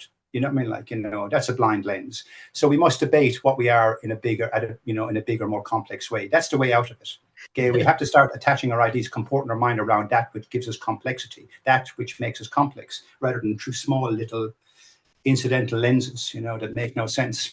Yeah, no, absolutely. And we need to give ourselves a chance. We can't compare ourselves to something like a cancer or a virus of the planet. We just consume resources and we're Yes, damaging the planet. Yeah, that might be true, but it's only us making mistakes in the process of becoming, of bettering ourselves. that's right. We really have to believe. We have It's to believe that we can do better. Well, if you're Otherwise, if you if you're an addict and you're in a ghetto, your mind is comported around that environment, and you hate the world, and therefore the world is a cancer. Mankind is a cancer. Okay, it's relative to yeah, your environment and your mind's perspective in that environment. Okay, a healthy, thriving mind doesn't tend to have that perspective of humanity. You yeah, see, so we make allowances. Once again, we make allowances. Okay, they're not a measure of what we are. We are an amazing species trying to overcome. As I wrote in my book, I wrote a little bit about that. I use yeah. the analogy that if I built a robot and I told you it was half finished and I switched it on and it started to break things, and That's right. Yeah, you said that's crap, that's a cancerous robot, get rid of it because it doesn't work. I said because it's not finished yet. yeah, We're not finished yet. So you have to measure our species. People tend to measure our species in relation to the last few hundred years, the different wars, the struggles, the ghettoization of people, the industrialization of people into the factory place, the sweatshops, what we see around us. It is pretty fucking ugly. And yeah, if we were to just continuously look through that lens, well, then I hate the fucking world. If, yeah, if that was my only lens, like, whoa, we exploit children, we bomb people for money, for profit, greed, like, fuck us all. That's cancerous. Okay. yeah, It's not yeah, our lens. We got to get into the exegesis of the text. We got to get right into the text, every nuance of it, and see it. Yeah. Right into the, embody it all, the whole evolution of fish becoming complex narratives. yeah. That's our journey. I always speak about our legacy. We have to see it in that lens. And in that lens, we're a phenomenal species becoming. Okay. Absolutely. And we're carrying a very complex set of modes that are attached to a conduit, a biological conduit that has sensorial feeds that knock us out of emotion and create dysfunctionality in such complex ways and such nuanced ways. And it's driven us mad trying to rise out of the dark. Okay, Yeah, one time you and I would come across each other in the jungle, and I didn't have the language to say sorry, I was just paranoid, and to apologize. We just chop, we attack.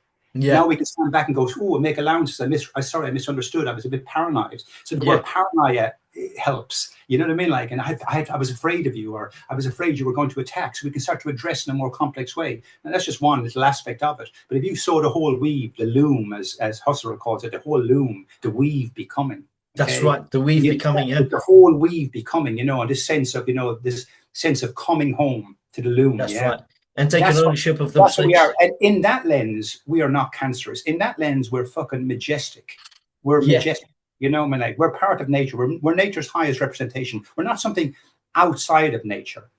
People think, man should die out and leave it to the animals. No, no, we're its highest representation. We are yeah. nature. You don't get to write off nature, So it's like I said, it just comes from a distorted lens. No, no, absolutely. Yeah, you don't get to write off nature. Yeah. You're missing the whole point. And the thing is, I think those people, I know they can be led by, on the surface, they seem like persuasive arguments. It's all sophistry, really, And the thing is, sometimes I think there's a kind of ego that goes with people like David Benatar, or like they're nihilists.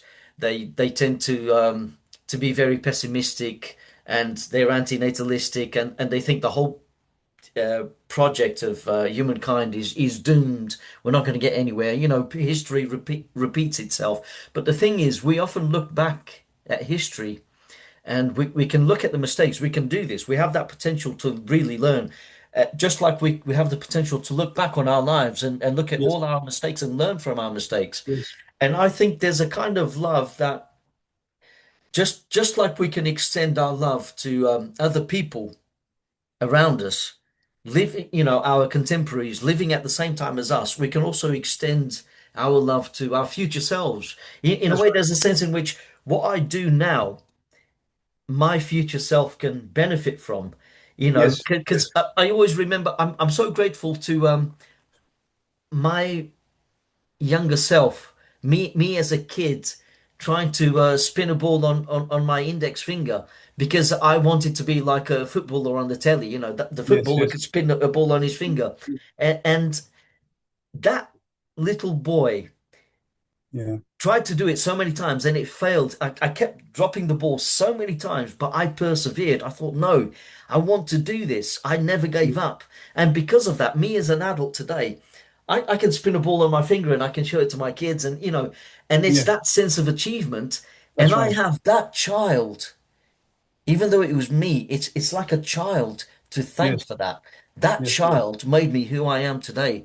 And if I have the same mindset, if I can not just love my future self, but also extend that love to everyone else living at the same time as me, because in some sense they were also me. They just happen to yes. be That's right. living at the same time as me, but they're also Yes, me, yes. but just different expressions of myself, because it's all one mind. It's the It's all one same mind. systemic eye flowering in different ways, and there's so much color and beauty in the world. So if That's I right. can extend that love to everyone else, including people in the future, including myself, and I do something for them, and even if I don't get to to live to see how I affect other people in the future, say obviously I'm not going to get to see the world theoretically speaking, unless people believe in reincarnation. But if I don't get to see the world in hundreds of years' time, if there's no technology that can prolong my life and I die, I still want to extend my love to those future generations that I won't get to see. That's right. Because I would it's been. like to do something good for them That's that right. they can benefit from and they can That's stand on the altruism. shoulders of giants. Yeah. That's right, because it's been extended through us time immemorial. Since time began, it's been Time extended through immemorial. us. We're attached to a great legacy I've spoken about before, and we can't disconnect from and isolate ourselves in these solipsistic units. We're part of something that's interconnected, and we're becoming. The Aboriginals say before they're going to cut down some trees, how will it affect 6 generations ahead?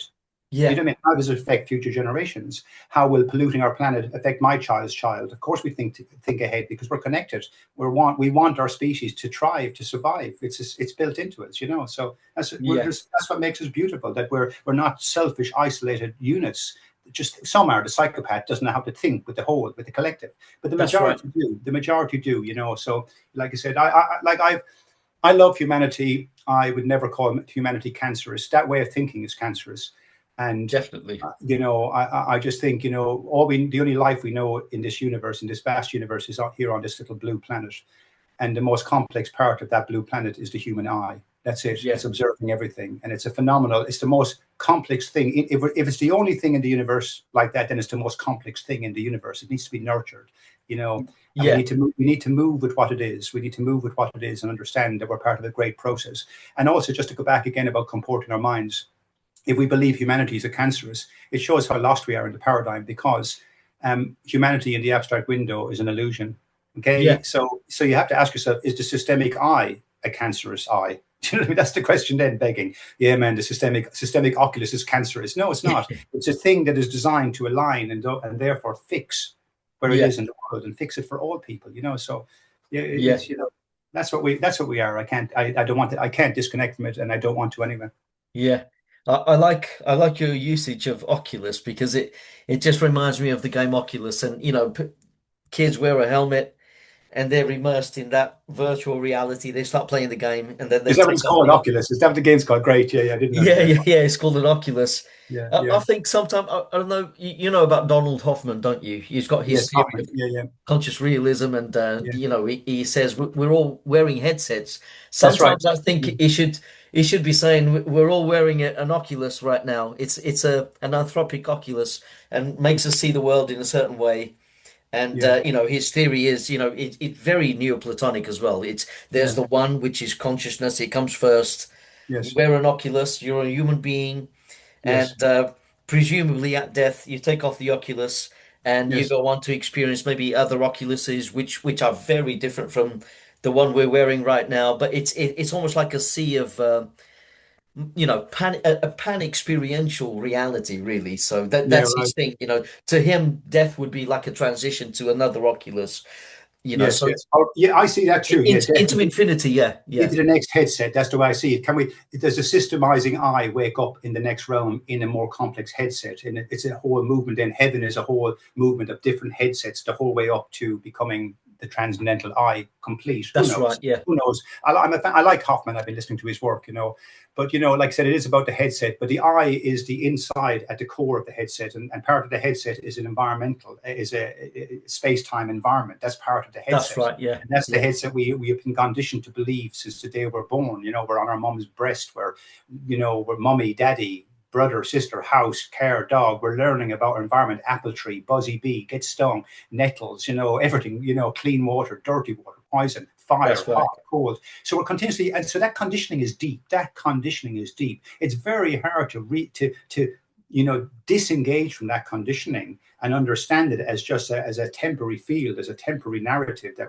allows the conduit That's to right. Yeah, thrive and to disengage. It's a system that allows us to do that. So that's the headset. So part of the headset is an environment out here outside, an external environment that we thrive in. But on the inside of the headset is where we thrive. It's where we're going. Evolution's an inward journey. There's no out here to arrive at. In a yeah, linear sense, becoming fish into Homo sapien is a linear journey of time. 1, 2, 3, 4, 5 steps. that's right. Okay? Yeah, But that's not what time is. Okay, there's no time in the constant sphere. It's just that modifies around the now. Another story. But yeah, anyway, it's all about the systemic I inside the headset and what journey is that on, teleologically speaking. What that's journey right. is that on? And right now, it has to align with itself. So I believe, we're when we crawled up on the first amoebic creatures that crawled up onto the beach, if you will, they had no idea the journey they were on to become humans, to become chimps, to become hippopotamuses. They had no idea that they were going to become, you Yeah, know, all these that's right. different organisms. They had no idea. Now look at that journey, how long that journey. Well, we need to start thinking with journeys like that. So if the eye is going to wake up on the inside, okay, we have to consider another 500,000,000 years and where we'll be inside there. And the eye someday will look back and go, we crawled up on the beach one time, and then we crawled out into a space-time environment, and we thought that was our beach. Yeah, yeah, Yeah. that's right. Okay. Yeah, That was our beach, and that's not our beach. So now the systemic eye is waking up on a new beach, a metaphysical beach, and it has to move forward from there. We have that's to right. refine the inside, and we have the systemic modes that allow us to abstract and go into it. Abstraction allows us to enter the world. It enters metaphysics. We abstract. Right now, I can see you as a physical form, but when I abstract it, you become molecules. So the Yeah, abstract is the dominant window. We abstract the whole world down to molecules and further down. That's yeah, abstraction. So the abstract eye is the way we enter reality. So yeah, again, it's important we comport our minds in the correct manner so we can start to swim in the right direction. And I yeah, believe the journey. So we have to think in eons. There's no overnight success story. We're a yeah, baby species in an embryonic state of development, starting to wake up. And the questions, some of the bigger questions, where did it all begin? They're outside of us. So yeah, we must fix the inner compass, Kantian. We must understand how the compass corresponds with reality and so on in the a priori sense. This is the goal. yeah, And I fixed the compass, I believed. But yeah, in fixing the compass, in aligning with what the compass, how the compass aligns, I woke up. I went, oh my God, but that tells me so much more about my embodied state. And therefore, eventually I realized the absolute realization, this is not Homo sapien. By yeah, definition of how it thinks, it's yeah, attached to a different narrative, that's right. So, and therefore the talking about modes and moving inwards is a different narrative than the body and the conduit and how we thrive out here and all the war and politics. I'm Yeah, not attached to that. You see, it's a different narrative. The narrative of categorization attached to configuration, combination, consistency, precision, all the modes, like unification. I said, That's right. unification, configuration. Can we combine with the correct configuration? It's all about combining with the correct configuration. Yeah, Everything's combinational configurations. Anyway, another story. yeah. So Configurations, unification, that's the narrative. compartmentalisation. That's a narrative about that. Like one thing I will say is I've heard many philosophers, debating different issues. It's all beautiful, but they bounce like it's like intellectual tennis. They bring up something about Nietzsche, and then they bounce onto Jung, and then they bounce onto Kant, and then they bounce onto Spinoza and Husserl and Hobbes, and they just bounce all over the place. Whereas Yeah, I'm trying to stay continuously on one set. I'm trying to teach the set. It's not scattered. It's not convoluted. It's yeah, continuous focus on what we are. Here, it's not convoluted. I'm yeah, always focusing on the set because I spent my life trying to find it. And now that yeah, I found it, I believe I have, I can yeah, divulge it. I can start to show it through systemic modes and say, this is where we have to go. I truly believe that. yeah. It's something that we can ground everything on. It's that ground of being, isn't it?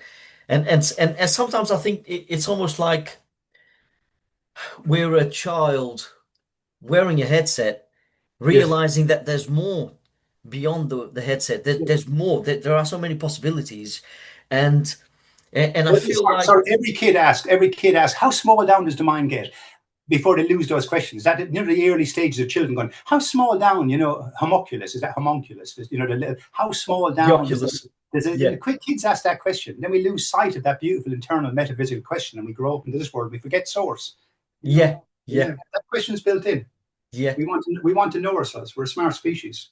That's right. I like Hoffman's analogy because he says that our world is like Grand Theft Auto. It's like GTA, and we're playing the game, Yeah, I and love we've that got analogy. yeah. And so it can be chaotic. Yes. It's very complex. You can have an adventure, and you can either do the missions Yeah. and make something of it, and you have a purpose, or you can just be destructive. Just go out there and beat people up, and you've got those choices. But if you want to go on to the next level, if you want to pass the game, then you have to do the missions. You have to care. You have to do Yeah. something good. So That's right. it I know, it it's and sorry, just also, like about wearing the headset and becoming what we are is systemic oculus, the next paradigm, the next stage of development, right? And here's why. And why I want to just show you why the narrative is incidental. Now, it has a relative importance to us, history and World War II, and the history we come up out of, and the invention of Fox and printing press, and there's a novelty, and we're attached to it. But we're not attached to the history of Neanderthal. We have a certain novel lens on it, and we come out of this lineage, yeah, but we're not attached to the history, say, of the first early amoebic creatures crawling up on the beach, and which ones got killed, and which ones ate poison, and which ones died, and we don't care about the history. It's no, we just know it happened. Okay, we know all yeah, this, but we don't care about the history of chimp long before it became Homo sapien. They chopped each other up, they ate bananas, they drank water, they took a shit, they fucked. That's their history. Some of them got brutally savaged and killed brutally, others lived long, healthy lives. Yeah, we yeah, don't care about that history any more than systemic oculus, when it evolves into what it is in a 10 million years' time or 50 million years' time, will care yeah. about the history of the Roman Empire. It's irrelevant. It's only novel. It's a novelty. It's incidental. This narrative is only relative to humans while they think they're human. Yeah. Yeah, Yeah, this novelty. World War II is a dysfunctional blip in the evolutionary scale of things.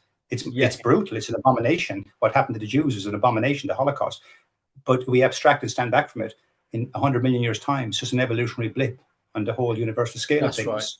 It doesn't matter. What we become is what we become. And we look back like we look back to this day, and we say to all the development along the way, everything that developed, blessed to all of it. Blessed to all the things that went wrong. Blessed to all the chimps that got chopped up. Blessed to all That's the right. Neanderthals that died of an abscess. Blessed to it all. Okay? But it's Yeah, all incidental. The narrative is incidental. It's incidental to the bigger picture, which is the systemic I wanting to become what it is, the God I, that's the right. All universal. those mistakes, all that wrongdoing, Yeah, it can teach us a lesson and can make us yeah, improve ourselves and, yeah, and develop and yeah. thrive. Yeah, Yeah. It's a yeah, species that the whole history of chaos is a species that desires balance to secure itself in balance in the face of imbalance. It's a species that functions a certain way in the face of dysfunctionality. That's the quickest way to sum it all up. It's all World War II, dysfunctionality, the Roman Empire, slavery, dysfunctionality, oppression of women, dysfunctionality, the oppression of black people, dysfunctionality. It's all in the face, contrasted by what? Functionality, a species that wants to function, which is balance in the face of imbalance. That's it. And when we achieve a state of balance someday, we look back and go, wow, it was a state of dysfunctionality for eons, a state of imbalance, dysfunctionality for eons. But now we're finally aligned. We're past the misaligned developmental stage and we're aligned. And therefore, we just give blessings to it. We just don't care about it. We'll be too occupied with becoming what we are on the inside. I'm too yeah, occupied with it already. The Homo sapien is shifting. Like I said, it's all by degree. And I believe I've shifted. I'm at the interface of a new shift. Okay, and I'm happy to call it now. Who gets to call? Who gets to apply the terminology of Homo sapien and Neanderthal? We mark it. Okay, we draw lines in the sand. We demarcate. Going, we were Neanderthal 300,000 years ago. Now we're Homo sapien. Someone drew a line in the sand, but there was no exact line. There was no exact line. It didn't happen on a Tuesday at 2 o'clock that we were Neanderthal, and then Tuesday at 2:10 we were fucking Homo sapien. It was a yeah, continuum. Okay, we just yeah. use these terminologies to give us an understanding of the whole picture. But if you break it down to a piecemeal way, it's imperceptible. The changes, the subtle changes over eons. So now we're shifting away from Homo sapien. It's had its day. It's had its place, has its purpose, but its purpose isn't a bigger purpose. Okay, it was just That's right. relative. It was relative for a time. We're moving away from it. And like I said, I'm going to spend the rest of my life saying, I believe, for example, there's a lot of autistic people on the planet, and their beautiful minds will be siphoned away to work for Google and fucking Facebook on creating algorithms and zeros and ones for new video games. And I'm like, going, no, you love most people like that. The autistic mind, they love systemizing. That's why they're great at algorithms, because they love systemizing. But I want to bring them together as an army of beauty and say, no, systemize the thing that systemizes. If you love systemizing, systemize the tool that systemizes. And when you systemize it, you'll embody it. And when you embody it, you'll see it and realize it. And when you realize it, you'll realize that's the track we're on. Systemic oculus. Wake up and fix the world. Put your energy.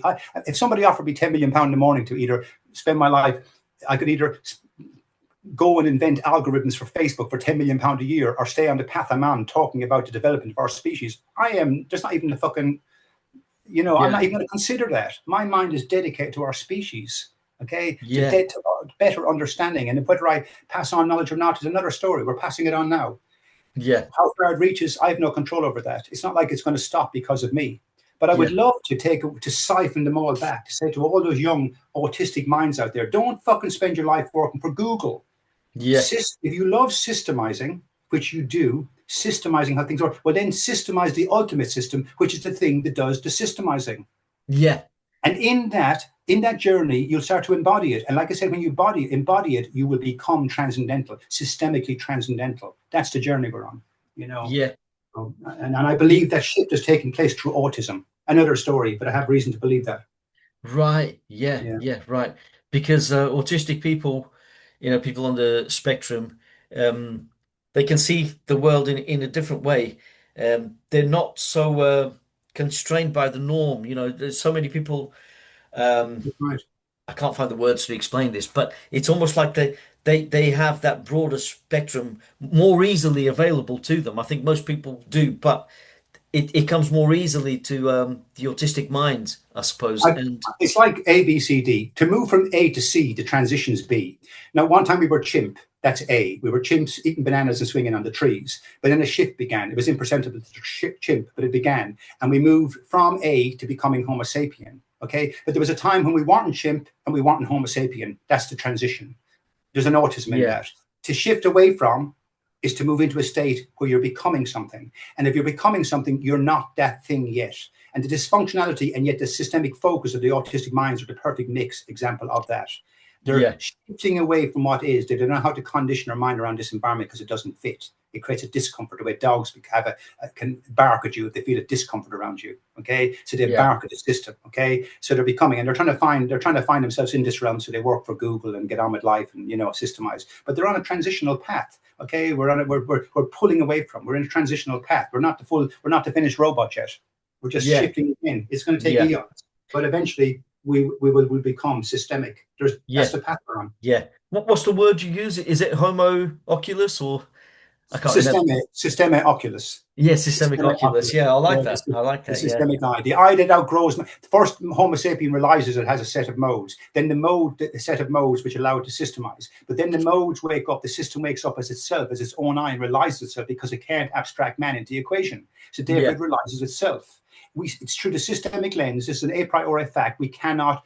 Man is a loose idea, cancelled at its best. There's no fixed predicate. There's no fixed footing for man. It's a loose idea. It's part of a process. That's the abstract. It's part of a process. So we can't isolate. We can't atom break and go, there's man. It's just out the window. Okay. So the yeah, thing that relies at that starts to realize itself, because that's the thing doing the systemic realizing.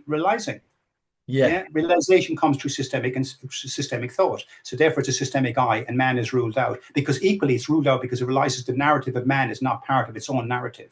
It needs the narrative of man to thrive in the body conduit, so it's best it functions. Okay, and so it rationalizes through the mind. We rationalize our way forward to keep the body with clean water and shelter. But when we get serious about ourselves and start to ask questions, we go down into the atoms. We start to systemize. So what's doing the systemizing is the systemic eye, systeme oculus. It is no longer, I'm not interested in man's narrative. I am in the novel sense, but when I get serious about myself, I'm interested in what that thing is growing inside all of us. yeah, yeah. Yeah. That thing growing inside all of us and taking steps and learning along the way and aiming at something and making improvements and You And know, sorry, here's Hoffman. You met Hoffman, Whitehead, Kant, Plato, Aristotle, Nietzsche, Jung, Peterson. Every single one of them systemize. yeah, You that's see what I right. mean? Hoffman is Absolutely. trying to systemize simulation theory. He's trying to systemize. You know what I mean? Like Yeah, Whitehead, process philosophy. He systemized it all. It's phenomenal, but he yeah. systemized it all. And that The thing he doesn't. systemization is a universal, isn't it? It's a universal. We're all systemizing. We're trying to systemize what's going on in Palestine. We're trying to systemize the apple. We're trying to know everything. It's all, medicine, science, history. It's all being systemized. One ring to rule it all. One eye to rule it all. I Yeah, love one yeah, ring to rule it all. It's one ring to rule it all, and therefore that's the most complex flower of all. The most complex flower. It's so complex, it can discern and make allowances. Even Hoffman, we're starting to make allowances and we're trying to discern. We don't know there's tension between ideas, Whiteheadian ideas. We're trying to make allowances and understand it and discern it. We're systemizing. We're moving our minds, trying to square it up so we can concur and lock down. That's what's going on. That's what's yeah, been going on. That's been Plato used a set of system. He used the same set of modes. So we do. There's yeah. no getting away from it. No, definitely not. Yeah, yeah. There's something transcendental and more fundamental, which is realer than anything else, really. I like something you've said in your book about, there's a solid ground, you know, and we speak of things being solid, and you say something like, an oak tree, solid like an oak tree, but then you say there is no oak tree that That kind kind of of solid. solid. I Yeah, yeah, love that, man. I yeah. love that. Yeah, funny enough, I kind of, not to blow my own trumpet, but I love that line too. Yeah, When you write a line, you go, I love that. It's very yeah, poetic. Yeah. Yes, yeah, but that kind of solid. Yeah, that's the because kind of it's so true. because we want to secure ourselves. So we need to find solid ground. Henry Thoreau spoke about solid ground. We have to. I've spoken about. Thoreau, yeah, yeah, Yes, I love Thoreau. Thoreau painted the butterfly. Thoreau is a measure of our species that is majestic, highest level of majesty. I love Thoreau. yeah, But to find solid ground, and the tree is an illusion, so that's not solid. But that means we're in a different garden, and that garden is dark to most people, but it's not. It's filled with inferential structure. We see sight is internal. We don't see with these eyes. Okay, this eye sees, systemizes this eye, and it understands that this eye doesn't see. You know what I mean? Like and yeah, tied up to the brain and neurology and so many things we don't see in the sense, but we can't see World War II right now, but we can see it inferentially. We moved around beds of inferential structures today, right through evolution. It's all inferential tract, all inferred. We infer. So sight, we see that internally. Sight, the systemic eye sees internally. It sees.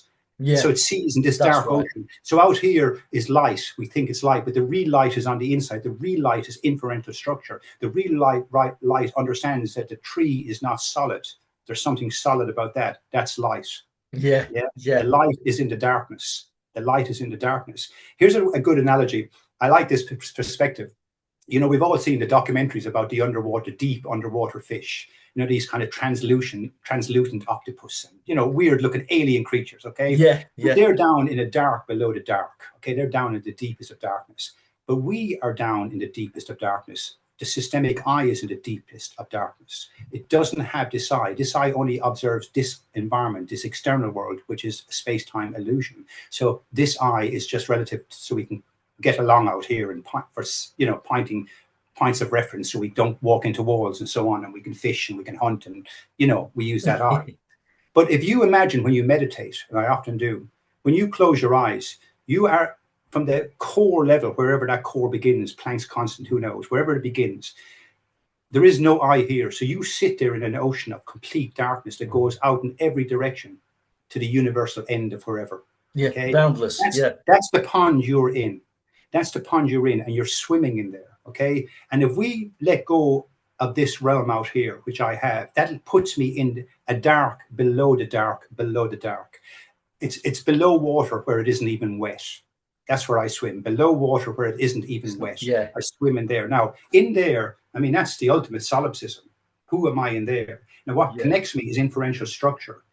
Through the narrative of structure, I can concur with other beings, other fish that are in that pond, and realize our place in it. Okay, the systemic eye is in the darkest of all oceans, but the light at the end of the tunnel is inferential structure. The mind gets to align with structure and synthesize it. It systemizes and locks down, and it keeps becoming more complex, and it's starting to arrive at itself after its journey out of the ape head. the darkness at Right. the end. But I love that analogy. We're a fish. We're an alien fish at the bottom of the deepest ocean. An ocean so Yeah. deep, it's deeper than water. Yeah. Yeah, it's Yeah. so deep. It's so deep. And we all sit there. Now, that's a scary proposition for many people. People want to be out here where it's secure and safe. No, no, no, Yeah. I don't want to think that way. But if you want to get into the metaphysical pond at the deep end, that's where you are. But Yeah. it's the most, Yeah. I'm not afraid in there. It's the most, nature's not out to hurt itself. It's not out to hurt me. I'm not afraid of being in there. There's no ghosts in there. It's a structure. Where's that structure bringing me? Yeah. The Yeah. headset. It's Figure a out kind of the ontology. Yeah. yeah, Yeah. figure out the headset, refine the set of modes, the systemic modes, and then start to align and synthesize with the insight around inferential structure and a bed of axioms. See where that takes us. That's right. That's right. Yeah. Yeah. Yeah. Yeah. The fish are out of water, isn't it? Yeah, Yeah, the fish definitely. are out of water. Actually, we're back in water now. Yeah. Yeah, absolutely. You know, have you seen a film called Voyagers, which is based on Lord of the Flies? It's No. it's a it's a film starring Colin Farrell, right, the Irish actor. Yes, I know the actor. Yeah. And basically, it's post-apocalyptic, so the Earth is in trouble.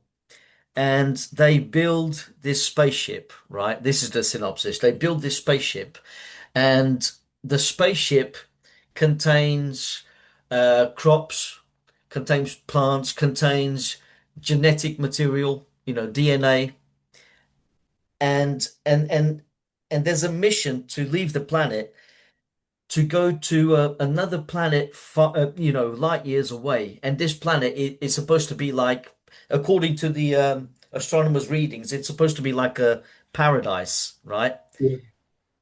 And so basically, the Earth is doomed, but they've got this plan to uh, to make humanity survive on another planet. It's supposed to be like a paradise planet. So it's the end of the world, and Colin Farrell is an astronaut, but he's also a teacher, and he boards the spaceship with a group of kids, you know, and he teaches them. So they leave Earth and they're on a mission, and he's like their father, they call him father. So he teaches them that they're on a mission and that's their purpose, Yeah. to make humanity survive, because the world they're leaving behind, that's doomed. People are dying, everyone's going to die, but Yes. our species has to carry on, and he teaches them that's your purpose, right? Yes. Yeah. um and then they have to attend to the crops, they have to look after the genetic material, they've got their own tasks aboard the ship. Yeah. um and he also tells them this paradise is so far away, light years away, you'll never get to see it. But what you do now matters to Yeah. the future Future. generation that Yeah. happens to land on the planet, and they will reap the rewards, right? Yes. Everything that you do now, they will benefit from, right? Yes. Thing is, Colin Farrell dies, right? And the kids are obviously upset. They're sad. Father died, right? What we're going to do? We have to carry on with the project. Now, some kids believe in the purpose of doing the chores. We have to do this. We have to look after the crops. We have to make sure this reaches the paradise planet. But then there's obviously the protagonist is a bit like Abel. You know the story of Cain Yes. and Abel, Yes. Good neighbor. right? Yeah. So he's the good kid. Abel does everything. He makes all the effort. He's got kids that follow him, and they do everything to look after the ship on a day-to-day basis. They've got, um, they're organized. There's order. And he tries to tell the other kids, we have to do what Father told us to do. We have to, because our descendants will benefit from it. But the thing is, there's another kid on the ship, and he's a bit like Cain. He's a psychopath. And he starts influencing the other kids, and he starts to telling them, what's the point of doing what Father told us to do? Because we're not enjoying ourselves. We're never going to get to see paradise anyway. Why not Yes. damn it all to hell Enjoy the here and Let's now. just enjoy the here and now. Let's be chaotic. Let's have a party. Yeah, Let's yeah. destroy everything. Let's have a last hurrah. And That's analogous of what's going on in our planet today. Yeah, that's right. which is a Forget the planet, descendants. sailing Forget towards the the future. future. Yeah. Yes, that's right. We don't care about the future. Let's live for Yeah, ourselves here in yeah. the here and now. Well, You that's know. part of the existential crisis that we're Yeah. in because we've lost sight. I mean, one thing about religion, it did give people a core set of beliefs and values, and it helped them. It gave them a certain coherency. Absolutely. We've lost sight of that. God is dead, the light is dead, and Yeah. therefore, I feel the like we're on that ship. the sacred vine has been cut, has been severed. This Yeah. Mother Nature's umbilical cord has been cut. So many people are believing just like get what you can today. And Yeah. it's evident everywhere. Absolutely. But like I said, it's a universal blip on the whole scale of Yeah. things. Yeah, we're going to outgrow this eventually, and the transition from A to C, like I said, is B, and in the transition in the next few centuries, we're damaging our planet, we're damaging our environment. Yeah. But rainforests will grow back. Yeah. New predators will evolve out of smaller predators. If we kill off the wolves, maybe the fox will grow a bit more and become the new dominant apex predator. So Yeah. to speak, the environment shifts and the predators shift with it, and so on. But right down the food chain. But we're going to, but that's part of, to make an omelet, you have to break eggs, and Yeah. breaking the eggs takes centuries. You know what I Yeah. mean? Like It it's does. Yeah. an eon. Yeah. So we're breaking the eggs, and we're only starting to now. The systemic oculus. Let's get in and start whipping the egg. You know Yeah. what I mean? Like, we broke Yeah. enough shells. We broke enough shells. Yeah. But yeah, I Yeah. must watch that movie. Yeah, it sounds good. Yeah. Yeah. Watch it. It's called Voyagers, Oh, it's just, yeah. and it's literally it's almost like I know it's fiction, but there's truth in it. I Yeah, feel like that. all good fiction is based on truth, Yeah. fundamental. All good fiction. Like you Yeah. said, it's a metaphor for what's happening now. It's Yeah. we're on that spaceship, and I feel like people like Donald Trump, for example, they're the psychopathic kids because they invest on fossil fuels. They don't care about tomorrow. They're just living for Yes. the now. They Yes, they don't. can't think outside their history. They're trapped in their own history. Like I said, and they That's can't right. think. They can't think ahead. They can think only in the moment, and they think with their own family. And it's like it's sociopathic. It's psychopathic. It's narcissistic, sadistic. We have all these variables, all these ways of thinking mixing with our whole collective head. It's hard to evolve out of it. We will in time. Yeah. We'll address all these problems. We're still burning witches, so to speak, at the stake. We're not. Yeah. We can be a pretty brutal head at times, and if you mess with our nature, we can become violent. And we could go Yeah. into every nuance that has caused this, and every, in the phenomenological sense, everything that's undermined the structure of how we should thrive and live and thrive. But here we are. Like I said, the main thing is where, as Thoreau said, the bastion of truth is being carried irrespective of the chaos.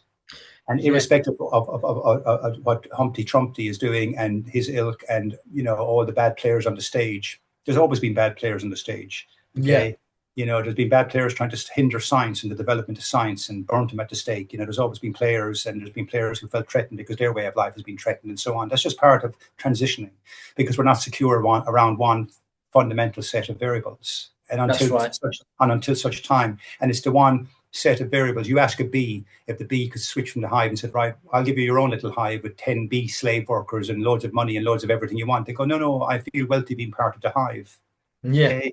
So Donald Trump is outside the hive. He doesn't understand the hive, the ontological hive, if you will, and how to align with it. So, like I said, it's not, we can put our lens on so many ugly variables, Yeah. undermine us. But if we measure the collective head becoming and all the different developmental stages throughout history, that's what Yeah. we have to look at. Yeah. When we're looking at, for example, there's a third of young girls in this country who are depressed. Now, we could line up all their mums and dads, and they'll all give us an anecdotal story about their daughter or son and about their depression.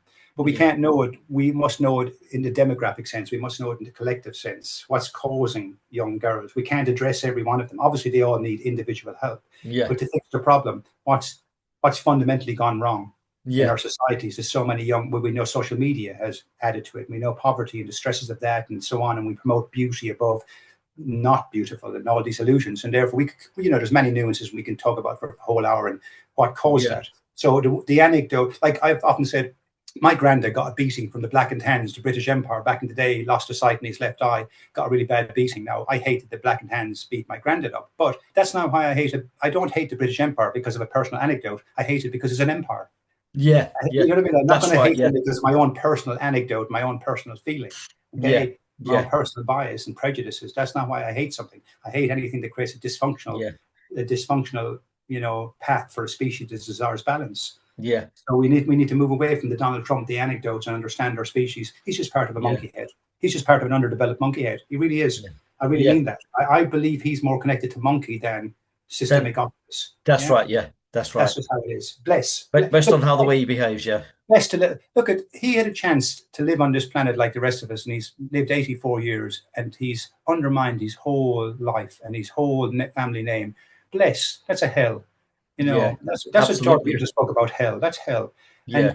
And when we die, our ghosts carry on the tongues of our family and friends, and how they speak about us carries Yeah. your ghost. And Remembrance. his Yeah. like, look at the ghost of Hitler. How do we speak about that abomination? By using words like abomination. How would Yeah. we speak about Trump? Pedophile, abomination, Yeah. greedy little brat child. Yeah. That's his family name now. You see, he's Yeah. undermined himself. So he's missed a show. Bless. Yeah. That's disability. Now he's causing damage. His disability is causing dysfunction for the rest of us. But bless, he's a little baby that got lost. You Yeah. know, Yeah. I hate when he tried Absolutely. to become Donald Trump. Yeah, I know. At some Yeah. point, he was a child and he got lost, definitely. Yeah.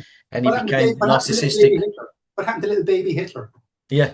He became a Practically monster. the same. Yeah. Yeah, he became a monster. The species is trying to evolve, and it's so many variables at play. And if you don't understand the mechanisms of your own mind, and you're in an environment of chaos, well, you're fucking screwed. Yeah. Yeah. No, You're screwed. absolutely. You're open for the demons to take your head in so many different directions. Some become tyrannical, and others become thieves, and others lie, and others, do their best, and others become addicted, and you know, Yeah.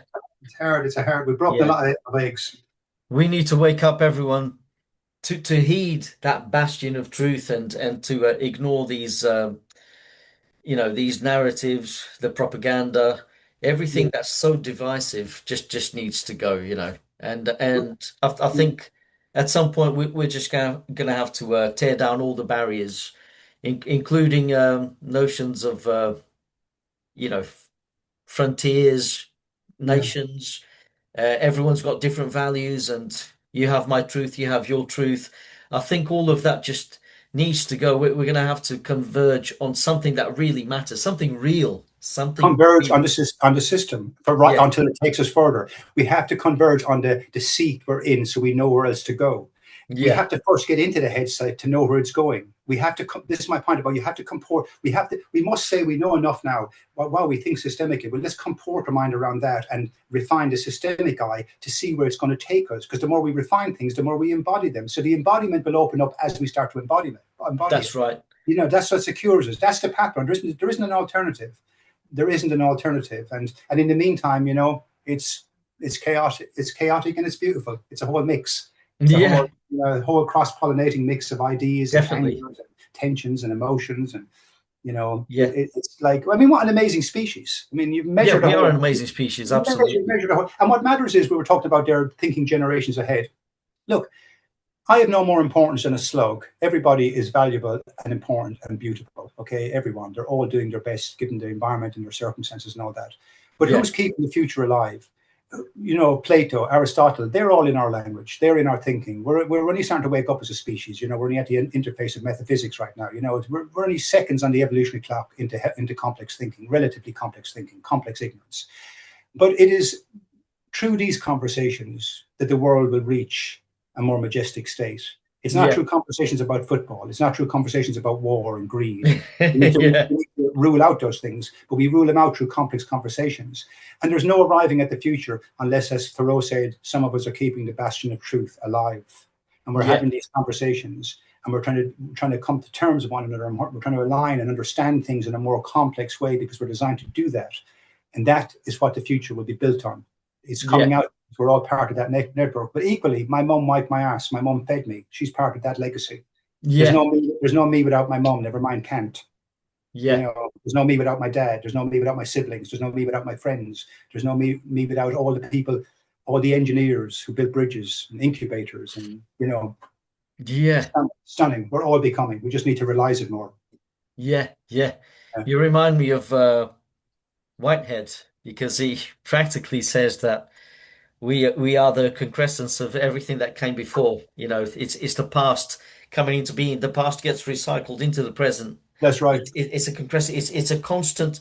it's organic. He calls it organic realism, Yeah, but yeah. at the same time, there's no physical substrate. It's all experience. It's all. It's all, yes, that's It, right. Yeah, he calls it experience, which comes together a bit like fireworks, yeah, yeah, yeah, and yeah. it's moving into the I like future. that. Yeah, Yeah, yeah, it yeah, has a sense of direction, and yeah, at the same time, it calls human consciousness the crown of experience. yeah. Yes, For us, that's anyway, right. it's the Yeah, crown of experience. It's the immediacy of actuality. He calls it, the immediacy of actuality. But there are many layers underneath that, and and I and sorry, and I think the system is the crown of achievement now. that's right. Understanding the headset as a system is the crown of achievement. So then the system now wants to find its ontology to get the next crown of achievement. Yeah, Do you know what I mean? It's on that journey, you know?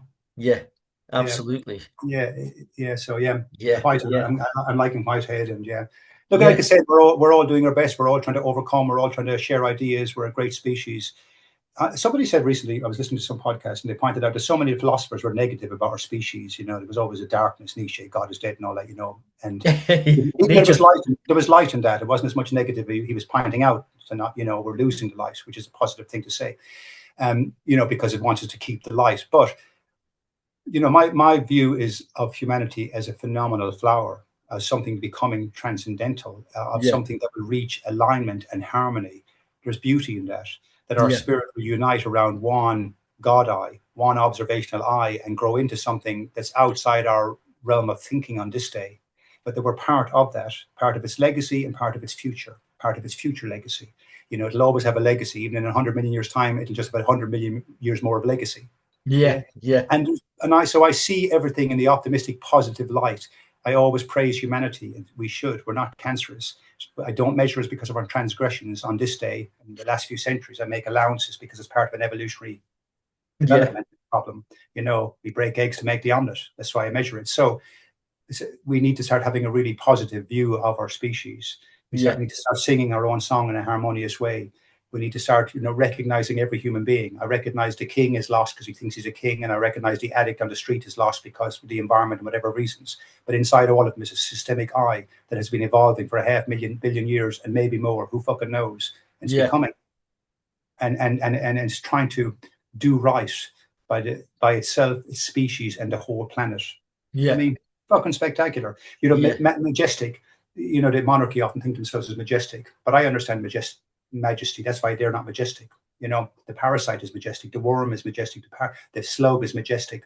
The oak tree is majestic. The alphabet is majestic. Engineers, nurses, midwives, majestic, majesty. To be in the hive, majesty. I give majesty to it all. There's majesty in the fact that we can give majesty to things. That's our recognition of things is through a majestic lens. yeah, That's a phenomenal measure. yeah, Okay, we don't see, that's not a tainted lens. That's a yeah, lens that sees clearly. The abstract window lets us see, give majesty to things, magnitude, majesty. Fucking love that. And so I'd like to say to the King of England, look, if you want true majesty, come back to being a man and then understand your mind as a system and become systemic oculus, if you will. He never will, but point being is, if you want true majesty, connect with the hive. yeah, Connect with the absolutely. hive. Yeah. Yeah. Do you, Yes. do you think the monarchy in this country should be abolished, or should we All of that, preserve that tradition? all paradigm nonsense, institutions, load of bollocks. The Yeah, irony is the fly on shit has more purpose than the monarchy. Here's why. The fly on shit has a purpose. It's not on shit as far as the fly is concerned. It's a substance that the fly uses and so on. We project the word shit onto it. The fly is on a lovely, substance and whatever, doing what it does on shit. But at least it has a purpose, a function. It breaks yeah, it down. It has an absolute function. The monarchy is parasitic. Now, we could argue the parasite has a function too, but in this sense, this is an inverted parasite. This is something that feeds off its own hive. that's right. Yeah, yeah, The bees don't attack the bees. This is something it's abomination. It's a dysfunctionality in our species in the lens where it attacks its own species. It undermines its own child. It yeah, undermines. So that's an abomination. So the fly on shit has more purpose and function than the fucking entire history of the monarchy. The yeah, fly on shit. So I give majesty, your majesty, to the fly on shit, yeah, but not to the monarchy. Okay? yeah, Come debate me. yeah, yeah, That's not an anarchist perspective. That's an ontological yeah. perspective. Yeah, So it's definitely a parasite in the pejorative sense because it's not even a synergy. It's just Yeah. feeding off the It's public. feeding. And what does it get off feeding? Horse riding and silver plates and, fucking, what does it get and out of it? glamour. It's not Yeah, like it's getting eternal life. What does it get out of it? But equally, how do we impose? We don't impose our way. We have to stop imposing. We must inspire. So if the King of England was in front of me, I'm going to give him a hug. Hey, Charlie, how's it going? I'd give the yeah. Queen a hug. But Fancy I wouldn't kebab. but I wouldn't Yeah, allow your way of thinking to. I just go. I dominate that way of thinking. Go, no, I would call it an abomination. You can't think like that. You're not separate. You haven't yeah, got a separate, ontology than my child. You're not different. You've got lost on the evolutionary track like the yeah, rest of the fucking apes. So come back to the table. Okay, yeah. and we'll make allowances for the fact that you were born into a world of monarchy. It wasn't your fault any more than it was baby Hitler's That's right. fault. Yeah, We he make was allowances. indoctrinated into that life. But Yeah, if you continue to thinking you can live in an exploitative manner and undermine the whole fucking species and cause, existential dysfunctionality, you can go fuck yourself. exactly. So Yeah, you either come to the table as a conscious agency and comport your mind around our entire evolution and what we are as a species and play that game at the table, or else don't come to the table until you're ready. Okay, yeah, so we inspire, we don't impose. The future is inspiration. We inspire. Even if the rest of the world wants to lie and cheat, I won't. I'll inspire. Yeah, yeah, I'm not going to impose my ways. I'm going to inspire. And that's all we've ever done. All the good people have inspired. Okay, yeah, that's yeah. inspiration is the way forward, not imposition. Yeah, no, absolutely, Yeah, absolutely. You know, I like what Sir Martin Rees said. He's an astronomer. He's been knighted. He said, and he dabbles in Darwinian evolution, and he said there's in 5 billion years when you can see the Andromeda galaxy in the sky because it's on a collision course with our own. So yeah, in 5 billion years' time, the creatures that will witness the Andromeda galaxy big in the sky yes, on a yes, collision yeah, course yeah. will be as different from us as we are from the amoeba that lived Yes, millions of years yes, ago. that's right. Yeah, we And see. that Yeah, is so profound. It's like, that's yeah, because that we, is we forget, that's we forget. phenomenal. Yeah, Yeah, it's phenomenal. It will still be the systemic eye, yes, right. But it'll but be in it that won't garden. be anything that we can call human. That'll be the garden. Yeah, Arlindo, that's a beautiful note. I have to leave it on that note because my boy's about to arrive home from school. no Yeah. worries. Oh, nice talking to I love you. talking to you, my friend. It's always a pleasure. I really enjoyed that. And don't forget the gathering on the 25th. Definitely. I'll see you there, man. There's a Thanks a great lot. Yeah, gang of no loons coming problem. over anyway. You've Nice met one. some I, of them I always already. love chatting to you. Yeah, you too, Arlindo. Yeah, I look It- forward to our next chat. Yeah. It's a pleasure. Yeah, Yeah. definitely. Thank you Big so love, much. brother. Yeah. Yeah. Thanks, Arlindo. Thank you.